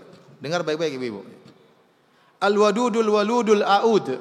Al-wadud itu suami yang istri yang sangat sayang kepada suaminya, ya. Sangat sayang kepada suaminya. Al-walud, ya, subur, ya, memberikan anak-anak kepada suaminya. Suaminya senang punya anak banyak dan dia penuh keinginan suaminya, ya. Yang ketiga, al-aud. Al-aud ala zauji, yang senantiasa kembali. Al-aud itu artinya selalu kembali kepada suaminya. Allati idza adat zaujaha au udhiyat au adhaha zaujuha. Rasulullah sebutkan, apakah istrinya mengganggu suaminya, artinya kesalahan pada istrinya, atau dia terganggu oleh suaminya, suaminya yang menimbulkan kesalahan bagi dia. Tahu mana kesalahan dari si mana, suami atau istri. Ini sifat wanita yang solehah, ya. Wa fi riwayatin idza ghadiba zawjuha, kalau suaminya lagi marah, ja'at hatta tadha yadaha fi yadi zawjiha, maka dia segera datang kepada suaminya, lantas dia meletakkan tangannya di atas tangan suaminya. Tsumma taqul, kemudian dia berkata, wallahi la adzuqu ghamdan hatta tarda, demi Allah aku tidak bisa tidur dengan tenang sampai kau ridha, sampai kau maafkan aku wahai suamiku. Ini istri yang solehah, yang selalu mencari keridhaan apa? Suaminya, ya. Bahkan kalau suaminya yang salah pun dia berusaha menenangkan suaminya. Apalagi kalau dia yang salah, maka dia harus berusaha menenangkan apa? Suaminya. Kalau suaminya marah dia tidak layani, ya. Suaminya ngomel dia tidak ikut ngomel juga. Tapi kalau suaminya ngomel, dia ikut ngomel, suaminya teriak, ikut teriak, ya sudah, rusak, hancur. Ya. Makanya istri yang soleh menahan dirinya. Dia berusaha mencari keridhaan apa? Suaminya. Dia pegang tangan suaminya, dia bilang saya tidak bisa tidur sampai kau maafkan aku. Apalagi sambil menangis di hadapan suaminya. Ini ciri penghuni surga. Namun ini berat, memang saya katakan ini berat. Makanya Nabi sebutkan ciri penghuni surga. Ciri tersebut tidak gampang. Tidak semua wanita kalau kondisi sedang marah-marah sama suaminya, kemudian dia segera mencari keridhaan suaminya. Betapa banyak wanita begitu timbul masalah dia ribut, ya, teriak-teriak, marah-marah. Meskipun dia yang salah, maunya suaminya yang minta maaf sama dia. Ya. Dia tidak mau mengucapkan saya minta maaf suamiku. Berat bagi dia, lisan dia untuk mengucapkan maafkanlah daku suamiku. Berat. Tidak ada dalam kamusnya untuk mengucapkan demikian. Yang ada dia diam sampai suaminya minta maaf. Sampai suaminya minta menghibah kepada dirinya, baru dia ridha. Ini enggak benar seperti ini. Ini bukan ciri penghuni surga. Ini ciri wanita penghuni neraka jahanam. Maka saya katakan, perhatikan ibu-ibu, ibu harus punya sifat al-aud. Perhatikan sifat ini. Ini sifat yang terlupakan. Al-aud ala zaujiha, yaitu yang senantiasa kembali kepada suaminya. Kalau ada masalah, maka dia malah ambil tangan suaminya, dia letakkan tangannya, dia mengatakan, wahai suamiku, aku tidak bisa tidur sampai kau ridho pada diriku. Ya. Ini ciri wanita penghuni surga. Pokoknya saya sudah sampaikan kepada ibu-ibu, ya. Hujah telah tegak. Selanjutnya urusan anda dengan Allah Subhanahu wa ta'ala. Oleh karena hati-hati, jangan sampai suami marah. Di malam hari suami marah, istrinya cuek-cuek saja. Kata Nabi sallallahu alaihi wasallam, "Thalathatun la tujawizu salatahum adhanahum." La tujawizu salatuhum adhanahum. Itu la turfa'u lahum salatuhum fawqa ru'usihim shibran dalam riwayat. Yaitu 3 orang yang salatnya tidak akan terangkat dari atasnya, itu tidak diterima oleh Allah. Jangankan sampai ke langit, sampai ke Allah, di atas kepalanya sejengkal pun tidak akan lewat. Tidak diterima sama sekali. Ini penekanan tidak diterima sama sekali. Mending kalau sudah naik ke atas tapi nyantol di langit, mending sudah naik. Ini sama sekali tidak naik dari dirinya. Berarti sama sekali tidak diterima oleh Allah Subhanahu wa ta'ala. Penekanan dari Nabi sallallahu alaihi wasallam. La tujawizu salatuhum adhanahum. Salatnya tidak melewati telinganya. La turfa'u lahum salatuhum fawqa ru'usihim shibran. Tidak diangkat meskipun hanya sejengkal dari kepalanya. Di antaranya kata Nabi sallallahu alaihi wasallam, imra'atun batat wa zawjuha 'alaiha sakhit. Seorang wanita tidur, enak saja tidur pula sementara suaminya ngamuk, suami marah-marah. Kesalahannya pada istrinya bikin masalah sama suaminya, Suaminya marah-marah, dia enak aja tidur. Assalamualaikum, tidur. Suaminya gerundel semalam suntuk. Ini tidak diterima salatnya. Kalau suaminya gerundel 3 hari, salatnya 3 hari tidak diterima. Suaminya ngambek gara-gara dia seminggu salatnya tidak diterima oleh Allah Subhanahu wa taala. Apakah anti ingin salat anti tidak diterima oleh Allah Subhanahu wa taala? Ya. Oleh karenanya, kalau ada masalah dalam rumah tangga, berusaha untuk segera selesaikan. Jangan ikut hawa nafsu. Jangan ikut ego. Kita yang benar atau kita yang salah, segera selesaikan masalah. Ini dua-duanya kepada laki maupun kepada wanita. Laki juga begitu, jangan ego. Ya. Mentang-mentang saya suami, mentang-mentang kamu yang harus minta maaf sama saya. Enggak. Makanya saya sering ingatkan kepada laki dan wanita. Kalau ada masalah, yang terbaik adalah yang pertama kali menyelesaikan. Apa kata Nabi SAW? Wa khairuhuma alladhi yabda'u bisalam. Yang terbaik di antara keduanya adalah yang lebih dahulu memulai salam. Hadis ini berkaitan dengan masalah dua orang yang saling menghajar. Tapi maknanya umum. Kata Nabi SAW, ya, la yahillu li muslimin an yahjura akhahu fawqa thalath. Tidak halal bagi seorang muslim ataupun wanita muslimah menghajar, memboikot, tidak menyalami, tidak menyapa saudaranya lebih daripada 3 hari. Yaltaqiyani, keduanya bertemu, fayuridu hadza wa yuridu hadza. Waktu bertemu yang satu belok ke barat, yang satu belok ke timur. Si satu ke ngalor, satu ke ngidul. Satu ke ngetan, ke wetan, satu ke mana? Ke mana? Ngulon. Satu ke ngulon, satu ke ngetan. Enggak mau ketemu, kling gini. Kling balik begini, enggak bisa ketemu gini, enggak bisa. Kalau ketemu buang muka begini. Ini 3 hari lebih tidak halal bagi dua orang seperti ini. Kemudian kata Nabi wa khairuhuma, yang terbaik di antara keduanya alladzi yabda'u bisalam, yang pertama kali menyalami. Rasulullah tidak memandang mana yang salah, mana yang benar. Tidak disebutkan dalam hadis itu. Rasulullah tidak mengatakan yang terbaik, yang salah mengaku salah. Enggak. Rasulullah SAW mengatakan yang terbaik di antara keduanya adalah yang mulai salam. Apakah dia di pihak yang benar atau dia di pihak yang salah? Maka ini berlaku dalam kehidupan rumah tangga suami istri. Sampai ribut-ribut sama istri. Sudah kalau ada ribut 1 jam 2 jam ribut, sudah mengalah salat berdoa kepada Allah, doain istri. Udah gimana sayang, tegur lagi sudah. Enggak usah kamu tadi kenapa? Enggak usah ungkit lagi masalah sudah. Lupakan. Biasakan lisan kita untuk minta maaf kepada istri kita. Biasakan lisan kita untuk minta maaf kepada suami kita. Ibu perhatikan sini. Jangan pasang ego dalam masalah ini. Kalau ada hak kita yang mungkin tidak ditunaikan suami, kita kalahkan diri kita, kalahkan ego kita.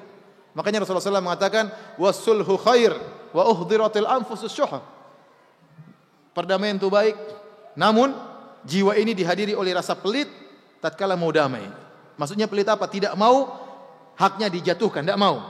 Padahal namanya kalau kita mau damai harus ada hak yang dijatuhkan. Harus ada kita ngalah. Kalau kita nggak ngalah nggak bisa damai. Syaitan akan hadir. Kemarin kamu ngalah, kamu yang salah kok, istrimu yang salah kok. Akhirnya tidak mau damai. Ya sudah, kita latih diri kita untuk biasa minta maaf kepada istri kita. Dan kita tahu kita lelaki punya banyak kesalahan, istri punya banyak kesalahan. Terkadang istri kita bersalah karena kita.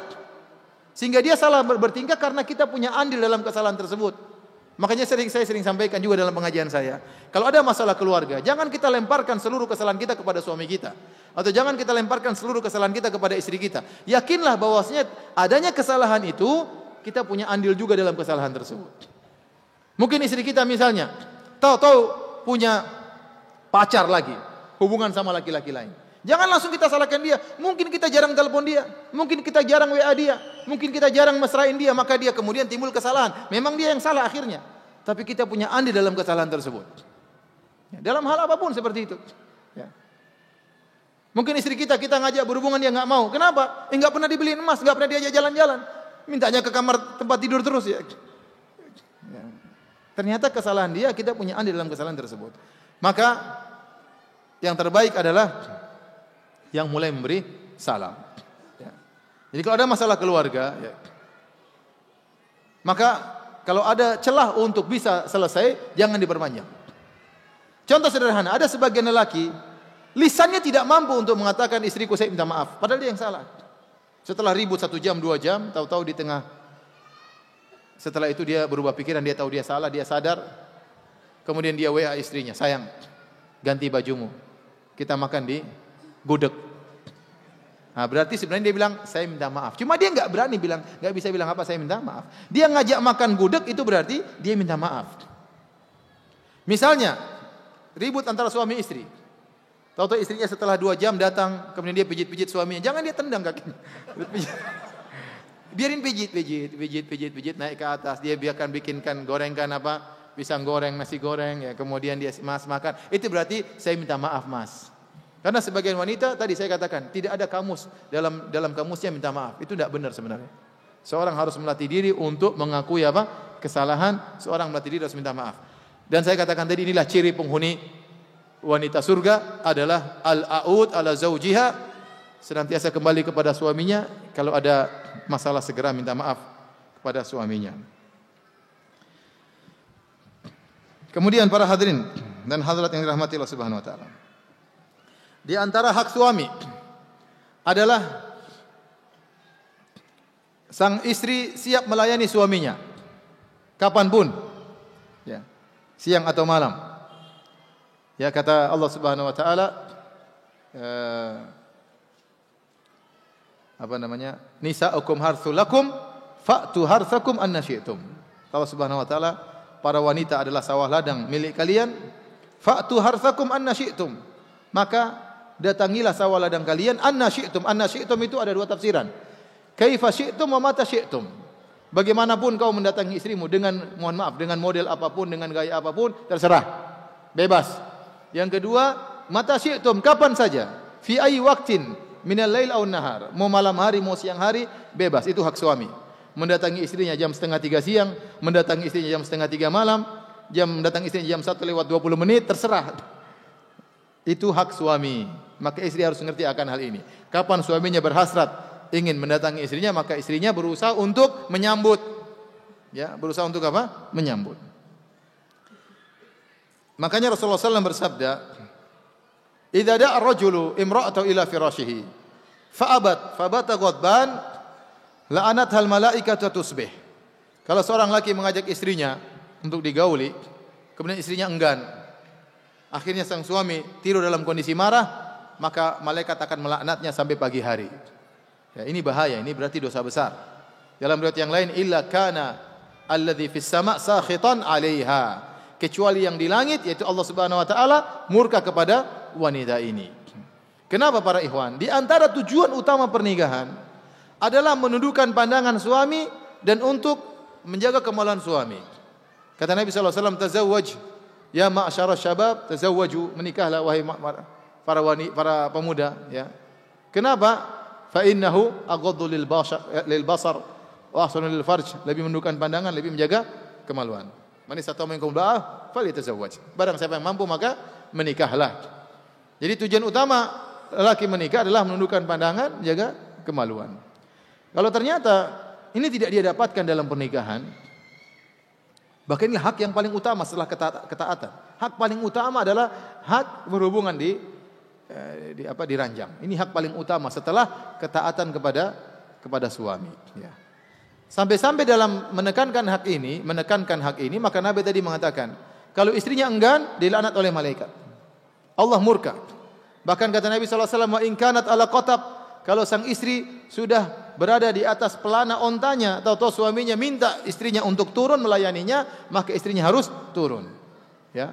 Wa in kanat ala tanur, kata Nabi, meskipun sang istri sedang bakar roti, sedang masak, tahu-tahu suaminya kepingin, rotinya ditinggal, layani suami. Meskipun rotinya terbakar mubazir, kata para ulama, enggak ada masalah.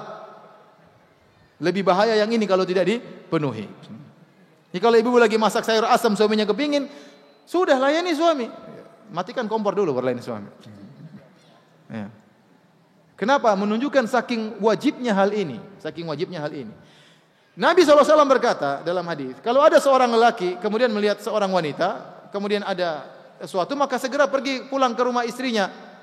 Sungguhnya dia akan mendapati apa yang terbetik dalam hatinya tadi. Segera dia bisa lampiaskan syahwatnya. Itu Nabi katakan di zaman Nabi SAW. Yang wanita-wanita masih banyak menjaga auratnya, masih banyak tertutup auratnya. Apalagi zaman now. Seorang keluar dia lihat macam-macam. Bunga-bunga bertaburan. Dari bunga melati sampai bunga matahari. Berwarna-warni. Ada yang bening, ada yang putih, ada yang coklat, ada yang hitam, macam-macam bunganya. Ya. Apalagi seorang kerja di kantor sampai di kantor ketemu dengan teman-teman kerjanya teman perempuan. Apa ada teman perempuan kerja di kantor tidak berhias? Semua wanita kalau kerja di kantor pasti berhias di depan cermin setengah jam baru dia pergi ke kantor. Nah, suami kita bertemu dengan wanita seperti itu. Begitu pulang suami istrinya tidak mau melayani. Mungkin suaminya lagi jalan ketemu-tahu lihat cewek terpengaruh, dia pulang ke rumah, ya sudah layani. Mas, kenapa? Kenapa pulang? Ya, hadis Nabi suruh pulang. Sampai dipulang diomelin. Jadi ini sangat penting, terutama di zaman now sekarang ini. Ya. Hasrat seorang laki bisa timbul kapan saja. Dengan melihat yang tidak dia ingin lihat, tahu-tahu terlihat. Seorang buka HP saja bisa melihat macam-macam. Lihat macam-macam. Mau lihat berita saja, pembawa beritanya cantik seksinya luar biasa. Ya. Saya jadi mau lihat berita-berita mudik yang bawa berita cantik-cantik. Waduh, repot. Gimana terus? Tidak tertarik sama istri. Ya, ada yang halal. Allah menyuruh kita untuk mencari ya pelampiasan yang halal. Ya. Oleh karena ibu yang dirahmati Allah Subhanahu Wa Taala, ya perhatikan hal ini. Ya. Kalau ibu-ibu ternyata berhias, memperhatikan penampilan, memperhatikan kamar tidur supaya rapi, supaya suami senang, maka pahalanya besar insyaallah. Pahalanya besar di sisi Allah Subhanahu wa taala. Tapi bayangkan suami pulang dari kantor baru melihat banyak bidadari di kantor, pulang ke rumah istrinya belum mandi. Masih belepotan ya, masih bau apek, masih bau ngompol, masih bau bawang. Belum sikat gigi ya. Ya. Rambut acak-acakan ya. Waduh, kasihan. Itu suami yang menderita, kasihan. Sabda Nabi SAW, waktu Rasulullah SAW ditanya tentang wanita terbaik, kata Rasulullah SAW, allati tuti'u zawjaha, wanita yang taat kepada suaminya, idza amar, kalau diperintahkan taat kepada suaminya, wa tasurruhu idza nadhar, kalau dilihat menyenangkan hati. Ini wanita terbaik. Ibu-ibu terapkan hadis ini. Suami kalau lihat ibu-ibu senyum, itu berarti ibu-ibu wanita terbaik. Tapi kalau dilihat sepet ya, ini berarti ada apa-apa, harus diperbaiki. Lihat bagaimana suami kalau lihat ibu-ibu senyum. Kenapa senyum-senyum? Nah, itu berarti itu wanita yang terbaik, kata Nabi sallallahu alaihi wasallam. Ini dalil bahwasanya semuanya diperhatikan. Akhlak diperhatikan, penampilan juga diperhatikan. Akhlak baik tapi kalau penampilan enggak baik, suami senang enggak ngelihatnya? Enggak senang ngelihatnya. Ya. Mata sakit melihatnya. Ya. Tapi badan tubuh cantik, mantap badannya, tapi akhlak juga buruk sama, ngelihatnya juga enggak enak. Ngelihatnya juga enggak enak, menjengkelkan. Maka seorang wanita berusaha ya meraih hati suaminya. Tapi kita lanjutkan. Di antara hak suami yaitu sang istri tidak boleh menceritakan wanita lain kepada suaminya, tidak boleh. Dalam hadis kata Nabi sallallahu alaihi wasallam, la tubashirul mar'atul mar'ata fatan'atuha li zawjiha ka'annahu yanzuru ilaiha. Tidak boleh seorang wanita ketemu dengan wanita lain kemudian dia cerita kepada suaminya seakan-akan suaminya melihat wanita tersebut. Contoh dia ketemu sama wanita lain. Mas, itu istrinya itu cantik banget loh, Mas. Hidungnya Masya Allah, mancungnya, Mas. Ya. Tajamnya, lancipnya hidungnya ya. Suaminya dia menghayal. Ini enggak boleh. Enggak boleh. Itu kayak Arab mukanya loh, Mas. Jadi suaminya penasaran, ya, enggak boleh. Bayangkan, Nabi saja melarang seorang wanita untuk hanya mensifati kepada suaminya wanita lain, enggak boleh. Nabi melarang. Karena Nabi ingin suami anti fokus sama anti. Jangan fokus sama istri orang. Kita enggak boleh menceritakan wanita lain kepada suami. Apalagi kemudian nunjukkan fotonya. Foto bareng-bareng sama teman-teman perempuan kemudian dipajang di ruang tamu. Suaminya tiap hari lihat foto tersebut. Kenapa, Mas? Cantik banget ya. Lihat bukan istrinya, lihat teman yang dilihat. Mensifati saja enggak boleh, apalagi nunjukin apa? Fotonya. Apalagi ngajak suaminya nonton sinetron. Mas, sinetron bagus loh, Mas. Itu India, Mas. Ini bukan lagi mensifati, ngelihat langsung tarian perut dia apa? Di televisi. Enggak boleh. Maka tidak boleh bagi seorang wanita menceritakan wanita lain kepada suaminya. Meskipun dia terpukau dengan kecantikan wanita tersebut, tidak boleh dia ceritakan. Kalau ceritanya enggak boleh, apalagi menunjukkan fotonya, apalagi kemudian ngajak nonton macam-macam. Kemudian juga di antara hak suami, seorang wanita harus menjaga rahasia suaminya, terutama rahasia ranjang. Kata Nabi sallallahu alaihi wasallam, "Ala hal asati imra'atun an tukhbiral qauma bima yakunu min zawjiha idza khala biha? Ala hal asa rajulun an yukhbiral qauma bima yakunu minhu idza khala bi ahlihi?" Apakah ada wanita yang kemudian tatkala dia berduaan dengan suaminya kemudian diceritakan kepada orang tentang apa yang terjadi antara dia dengan suaminya? Ataukah seorang laki setelah bergaul dengan istrinya kemudian diceritakan apa yang terjadi antara dia dengan istrinya kepada orang lain? Maka faqamat imra'atun, tiba-tiba ada seorang wanita berkata, "Wallahi innahum la yaf'alun." Ya Rasulullah, demi Allah mereka melakukan hal tersebut. Wa innahunna la yaf'alna, demikian juga para wanita menceritakan hal tersebut. Maka Nabi berkata, "Fala taf'alu dzalik." Janganlah kalian melakukan hal tersebut. "Afala unabbiukum ma masalu dzalik?" Maukah aku kabarkan kepada kalian perumpamaan orang-orang seperti ini? Mathalu syaitan aw syaitanah bit tariq fa waqa'a biha wan nasu yanzurun. Seperti setan perempuan sama setan laki-laki berhubungan di tengah jalan dan orang-orang pada menonton. Jadi enggak boleh kemudian seorang lelaki berhubungan dengan istrinya kemudian cerita, "Oh, istri saya kalau saya berhubungan begini-begini." Oh, enggak boleh. Enggak boleh. Haram. Sama wanita kemudian cerita sama teman perempuannya, "Oh, suami saya kalau berhubungan begini-begini." Apakah dia menghina ataukah dia memuji? Tidak boleh. Ini rahasia. Tidak boleh keluar sama sekali. Hukumnya haram. Nabi samakan dengan seperti setan laki-laki, seperti setan perempuan. Kalau seorang wanita cerita tentang suaminya berhubungan di ranjang, ini wanita ini seperti setan perempuan. Kalau seorang laki bercerita tentang hubungan dia dengan suaminya, dengan istrinya di ranjang, dia banggakan mungkin istrinya begini-begini kalau di ranjang begini-begini. Nah, ini sama, dia setan laki-laki. Dia setan laki-laki. Nabi mensifati dia dengan setan laki-laki. Kemudian di antara hak suami yang harus ditunaikan, tidak boleh seorang istri memasukkan ke rumahnya siapapun yang tidak disukai oleh suaminya. Kata Nabi sallallahu alaihi wasallam, "Lakum alaihinna alla yuti'na furushakum ahadan takrahunahu." Di antara hak kalian wahai para suami, tidak boleh seorang istri menerima tamu yang tamu tersebut tidak disukai oleh suaminya. Tidak boleh sama sekali.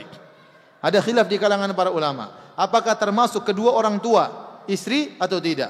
Mazhab Hanafiyah mengatakan kecuali kedua orang tua sang istri. Kalau datang ke rumah tidak boleh diusir, harus diterima. Mazhab Syafi'iyah mengatakan umum, bahkan mencakup kedua orang tuanya. Kalau suaminya tidak izinkan kedua orang tuanya masuk ke rumahnya tidak boleh diterima. Kalau dia mau dia pergi ke rumah orang tuanya. Ini ada khilaf di kalangan para ulama. Mazhab Syafi'i mengatakan bahkan kedua orang tuanya. Makanya ini menunjukkan perkara yang sangat penting. Kalau suami mengatakan, "Wahai ummu fulan, wahai istriku, jangan kau terima tamu si fulana. Abi enggak suka kamu terima berteman dengan wanita tersebut." Tidak boleh wanita tersebut masuk dalam rumah kita. Karena terkadang suami dengar kabar itu wanita ya mulutnya ember. Kalau kemana-mana suka gibah, suka namimah, suka ceritain kejelekan orang. Suka begini, suka gini, atau itu wanita itu suka ngutang-ngutang pinjam duit enggak balik-balik misalnya, enggak bayar-bayar. Dia ingatkan istrinya, "Istriku, kamu jangan terima. Kalau dia bertamu enggak usah bukakan pintu." Maka wajib bagi istri tidak boleh bukakan pintu. Jangankan teman, bahkan kerabat, kakakmu kalau ke rumah jangan bukakan pintu. Enggak boleh. Itu rumah-rumah suaminya. Memang benar dia sediakan rumah tersebut buat istrinya, tapi secara kepemilikan milik suaminya. Dan dia punya hak. Tidak boleh seorang pakai rumah tersebut. Maka ingat, wanita tidak boleh menerima tamu yang tidak disukai oleh suaminya. Ini di antara hak suami. Di antara hak suami. Apalagi kalau sekedar tetangga masuk rumah enggak boleh. Ya. Kecuali kalau suaminya ridho. Kalau enggak boleh. Hak berikutnya, dan ini juga penting. Perhatikan ibu-ibu.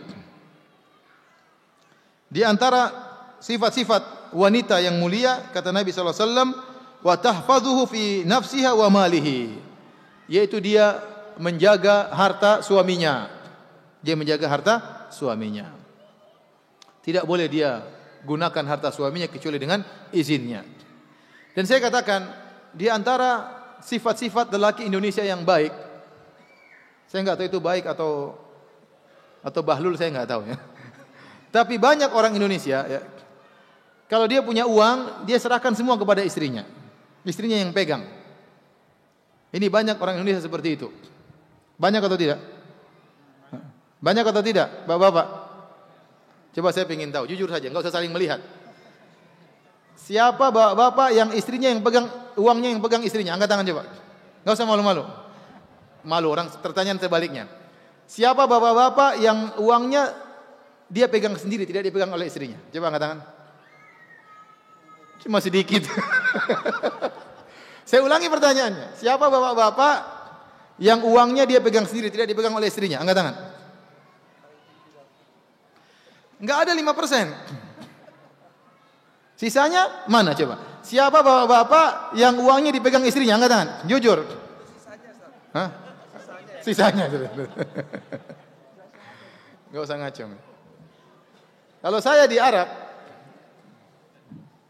tidak ada namanya wanita pegang uang suami, enggak ada. Teman-teman saya semua dia yang pegang uangnya sendiri. Yang penting istrinya dikasih makan, kasih pembantu, kasih apa lagi? Supir, ya, belikan emas, sudah selesai. Makanya mereka mudah poligami. Ya. Nah kalau antum mau uang semua sama istri, poligami bagaimana caranya? Ya. Mau bikin proposal, sayang, saya mau poligami, tolong keluarkan cek, ya nggak bisa. Ini makanya saya katakan kepada ibu-ibu, ibu harusnya bersyukur. Banyak suami di Indonesia, saking baiknya atau saking bahlulnya saya nggak tahu ya, menyerahkan semua uangnya kepada istrinya. Dan saya rasa itu karena kebaikan. Karena dia tahu istrinya baik, pandai mengatur uang, ya, maka dia serahkan uangnya kepada istrinya. Maka tatkala suami anti sudah mengamanahkan kepada anti hartanya, maka harus dijaga baik-baik.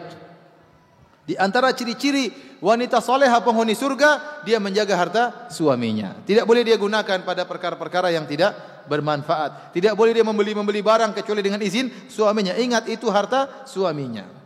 Ingat itu harta suaminya. Jangankan masalah beli barang, beli ini, beli anu. Sedekah saja harus minta izin suaminya. Sedekah saja harus minta izin suaminya. Oleh karenanya, para ulama menjelaskan ya, tidak boleh seorang istri memberi sedekah dari harta suaminya kecuali dengan izin apa? Suaminya. Kemudian dia kirim duit kepada kakaknya, kepada adiknya, kepada ibunya tanpa pengetahuan suaminya, haram hukumnya, enggak boleh. Dia minta izin sama suaminya. Mas, ibu saya lagi sakit, Mas. Gimana kalau kita bantu ibu? Oh, silakan. Kalau dia ternyata kirim uang kepada ibunya setelah izin suaminya, dua-duanya dapat pahala. Suaminya dapat pahala sedekah, istrinya juga dapat pahala sedekah. Ya. Kata para ulama, tanpa mengurangi pahala masing-masing. Maka istri yang baik memotivasi suaminya untuk apa? Bersedekah. Ya. Tapi kalau seandainya dia memberi bantuan, ya, tanpa izin suaminya, dia bantu kakaknya, dia bantu adiknya, tanpa izin suaminya dapat pahala, dia dapat dosa. Kenapa? Karena dia mengolah harta suaminya tanpa izin apa? Suaminya. Ini membantu kerabat saja demikian, apalagi kalau membantu orang lain. Oleh karenanya, tatkala seorang suami menyimpan harta kepada istrinya, maka istrinya harus pandai mengolah harta tersebut. Istri yang soleha, yang mengingatkan suaminya, Mas, ibumu belum kau kirim duit, Mas. Kirimkan duit buat ibumu. Mas, kakakmu tolong perhatikan adikmu, bantu kakak dan adikmu. Sambung silaturahmi, dia ingatkan kepada suaminya. Sebagian istri yang brengsek, ya, semua harta suaminya dia serahkan kepada keluarga istrinya. Sehingga suaminya tidak bisa berbakti kepada orang tuanya. Suaminya tidak bisa berbakti kepada bapaknya, kepada ibunya. Suaminya tidak bisa menyambung silaturahmi. Semua hartanya dikuasai oleh istrinya, digunakan untuk keluarga istrinya. Dan ini kalau begini benar suaminya yang bahlul. Suaminya yang bahlul seperti itu. Sampai hartanya dia kuasai untuk keluarga istrinya. Enggak boleh. Kita bantu keluarga istri, keluarga kita lebih utama. Ayah ibu kita, kakak adik kita lebih utama untuk kita bantu daripada keluarga istri. Mohon maaf, saya katakan. Keluarga kita lebih utama kita bantu daripada keluarga apa? Istri. Karena keluarga kita rahim. Keluarga istri cuma sekedar kerabat dari pernikahan. Tingkatannya berbeda. Pahalanya berbeda. Kewajibannya berbeda. Ya. Maka seorang bertakwa kepada Allah, Kalau dia meletakkan uangnya kepada istrinya, jangan sampai dia diajari pelit oleh istrinya. Jangan sampai akhirnya hartanya dikuasai hanya untuk keluarga istrinya. Akhirnya dia memutuskan silaturahmi, tidak berbakti kepada kedua orang tuanya. Tapi saya rasa ibu-ibu yang hadir, ibu-ibu yang solehah ya, insyaallah ya, meskipun ATM suami dia yang pegang ya, insyaallah dia bisa menggunakan dengan baik ya. Taib. Hadirin hadirat yang Allah Subhanahu wa taala, ini kira-kira ya sebagian hak-hak suami yang hendaknya ditunaikan oleh istri. Di akhir pengajian saya akan bacakan perkataan Syekh Sulaiman Ar-Ruhaili hafizahullahu taala tentang wanita zaman now. Wanita zaman now. Sebagian wanita zaman now. Kata beliau, "Lakin ba'dun nisa'il yaum." Hafizahullahu taala. Akan tapi sebagian wanita zaman now la ya'rifna hadhil huquq, tidak mengetahui tentang hak-hak ini. Fakasurat talaq, maka terjadi banyak perceraian. Wa darb, terjadi pemukulan. Wa syiqaq, terjadi pertikaian. Asbahna al-yawma nasma'u an ba'dhin nisa allati ghafalat ihdahunna an riqatiha. Kita sampai sekarang kita mendengar di zaman sekarang ini sebagian wanita yang sudah kehilangan lemah lembutnya. Wa nasiyat sirra unuthatiha, dia telah lupa tentang rahasia kewanitaannya. Fatahawwalat ila jabbarin ghusyum, maka berubahlah dia menjadi seorang yang jabbar, yang keras kepala ya. Tatahakkamu fi zawjiha dhaif wa takharuhu, bahkan dia mengatur suaminya yang lemah, apalagi suaminya lemah dimanfaatkan, mentang-mentang orang Jogja. Itu bukan perkataan Syekh Sulaiman ya, saya yang ngomong. Mentang-mentang suaminya orang Jogja, lemah lembut, ngalah terus, senyum terus, dikerjain sama istrinya. Ya. Dimarahin sama istrinya. Idza a'tatu syai'an min maliha mannat alaihi. Kalau istrinya sempat bantu suaminya, diungkit-ungkit terus. Saya kan yang bantu kamu. Kamu dulu miskin, kamu dulu gini, diungkit-ungkit terus. Kamu dulu enggak punya apa-apa, dulu punya pakai sepeda ngelamar saya. Diungkit-ungkit terus. Wa in talabat minhu syai'an fa ajaza anhu ayyaratu bil faqr wal ajaz. Kalau istrinya minta sesuatu, suaminya tidak mampu, diejek. Dasar miskin, dasar enggak punya, dasar kampung, dasar Jogja. Tashtumu wa ta'busu fi wajhi idza dakhal. Kalau suaminya masuk, maka dia maki suaminya, wajahnya marah di hadapan suaminya, muram wajahnya. Tadfa'uhu fi qafa idza kharaj. Kalau suaminya keluar rumah, ditolak belakangnya. Suaminya tidak mampu melihat istrinya. Melihat istrinya, suaminya tunduk.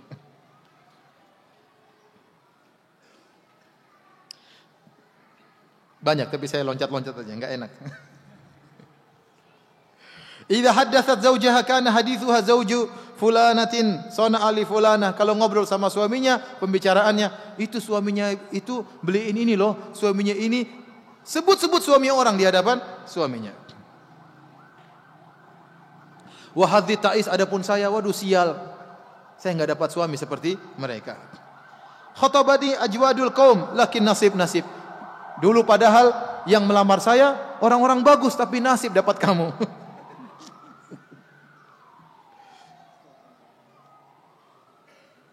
Idza baqiyat fi baiti ma'a zawjiha ra'at nafsaha sajina. Kalau dia tinggal sama suaminya di rumah, dia merasa dirinya terpenjara. Kita kok di rumah terus? Kayak di penjara aja. Subhanallah. Wa hajarat tiba wa zina, tidak memakai minyak wangi di hadapan suaminya, tidak berhias di hadapan suaminya. Idza nadhara ilaiha zawjuha sa'ahu ma ra'a. Kalau suaminya lihat dia, enggak enak memandang istrinya, menjengkelkan. Sya'run mangkush, rambutnya tidak teratur, tidak rapi, semrawut. Wa thawbun lil awsakhi marshus, kemudian banyak kotoran di bajunya.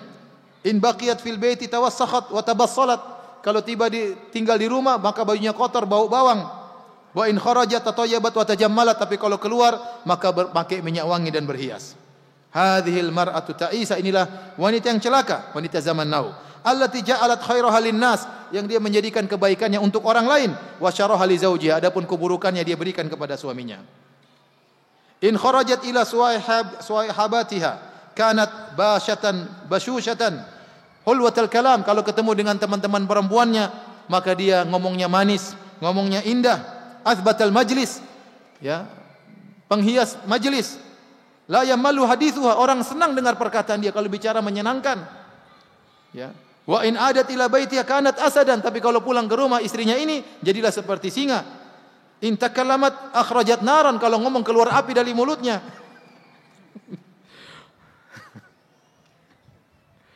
La khaira fiha li zawjiha. Hadhil mar'atu ta'isatu. Haqqan, inilah wanita yang celaka ya. Jadi karena ibu yang dirahmati Allah Subhanahu wa taala, jangan jadi wanita seperti ini. Sebagian wanita zaman now seperti ini. Kalau ngomong sama orang, masya Allah lemah lembutnya. Saya tanya sama ibu-ibu kalau beli bakso, pernah nggak bilang, Mas, semangkok Mas? Pernah nggak? Tambah sambalnya Mas? Nggak pernah kan? Pasti. Meskipun untuk Mas jual bakso pasti lembut. Mas, tambah dong Mas. Tambah dong, pasti lemah lembut. Nah, sama suami juga harus begitu. Sama tukang bakso saja lemah lembut, kenapa sama suami bentak-bentak? Paham ibu-ibu? Kalau ibu suaminya, aduh coba saya jadi tukang bakso. Istri saya pasti lemah lembut. Gimana kalau sama tukang bakso bisa lemah lembut, kenapa sama suami harus bersikeras ya? Tapi demikian saja para hadirin hadirat yang dirahmati Allah Subhanahu wa taala. Maksud dan tujuan saya pengajian tidak menyinggung siapapun ya. Mungkin di antara sifat-sifat ini ada pada diri kita, baik suami maupun laki, maka kita perbaiki. Kita harus selalu saling menasihati. Bukan berarti saya menyampaikan hal ini, saya suami yang terbaik, tidak. Saya juga banyak kekurangan.